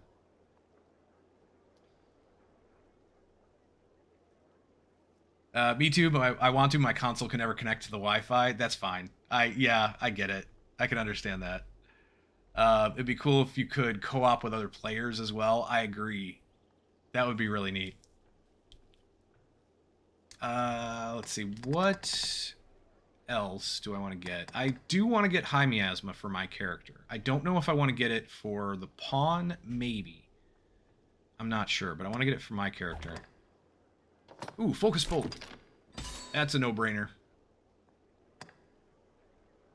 I need Focus Bolt, and now we are... Oh, we are definitely a force to be reckoned with. Magic Agent. That's the name of the other one. So, this is the one where you hold in heavy attack, and then you conjure the spheres of magical energy around the user to attack encroaching foes. That's the heavy attack version of Focus Bolt, essentially.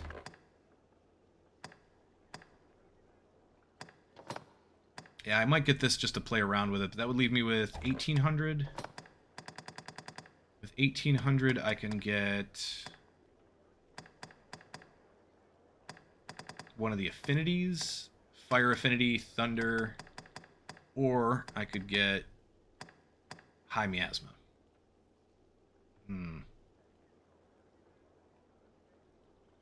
Still need a whole bunch more points, because eventually I want to get Bolide, I want to get You know, all the affinities, obviously. Let's do that. Magic agent. That leaves me with 572. PETA, who is also a sorcerer, is not quite there yet. She needs a couple more ranks.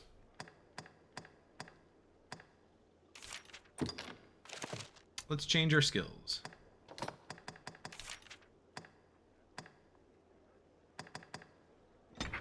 Emphasis, and what's equanimity? Amplifies your magic when you stand at death's door. Yeah, it's not super effective.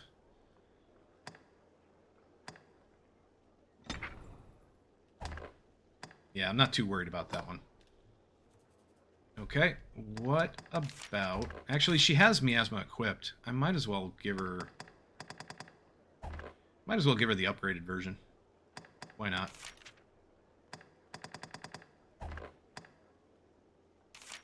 I don't really want to change any of her spells. So let's give her the upgraded version. And then... Lassitude is cool. It is very helpful.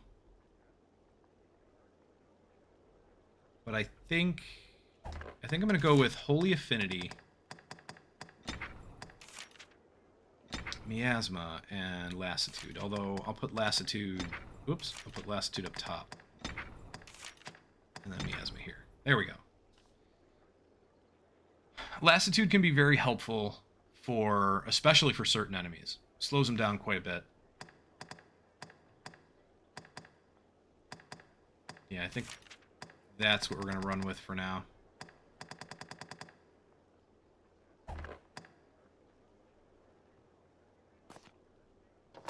Okay, so I just need to buy the upgraded miasma with her.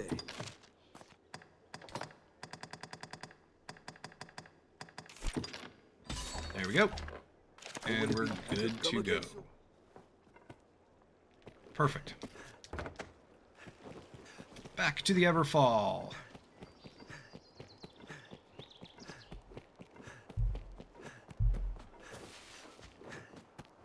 The Pawn Guild stands ahead. It is a gathering place for my kind. Now, where shall we head? You can summon pawns as necessity demands here at the Pawn Guild. Let's see, what time is it? It is... Ooh, it's almost 9 o'clock. I think...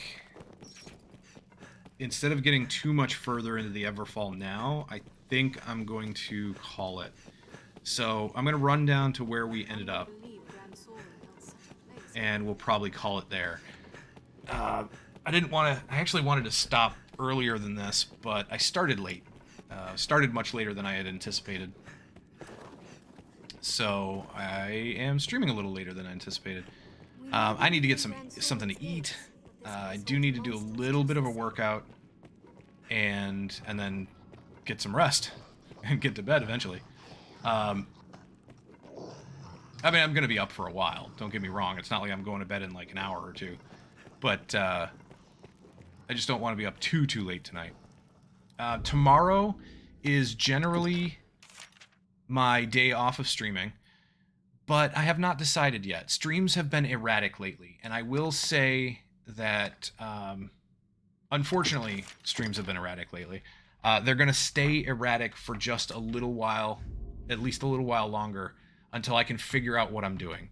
I have not been sleeping very well or very much, so that's been a problem.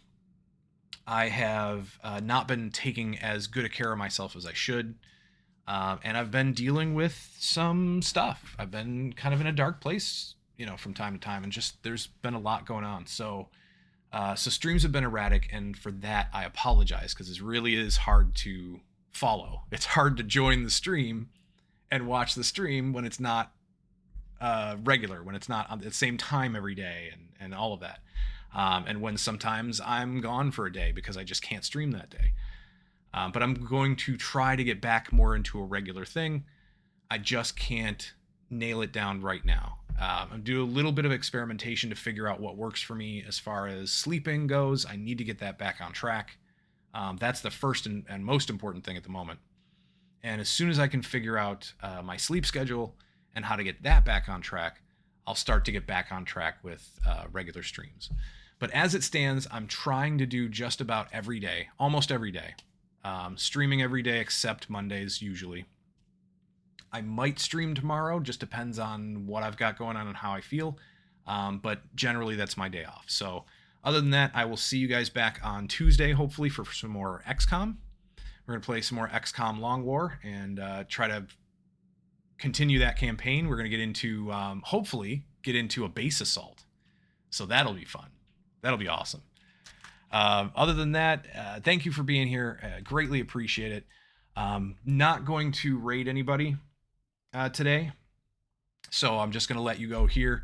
But if you also, I did want to put this in here. If anybody who's watching, if you want to join the Discord, that is where the streams get announced. They'll also get announced on Facebook and on Twitter.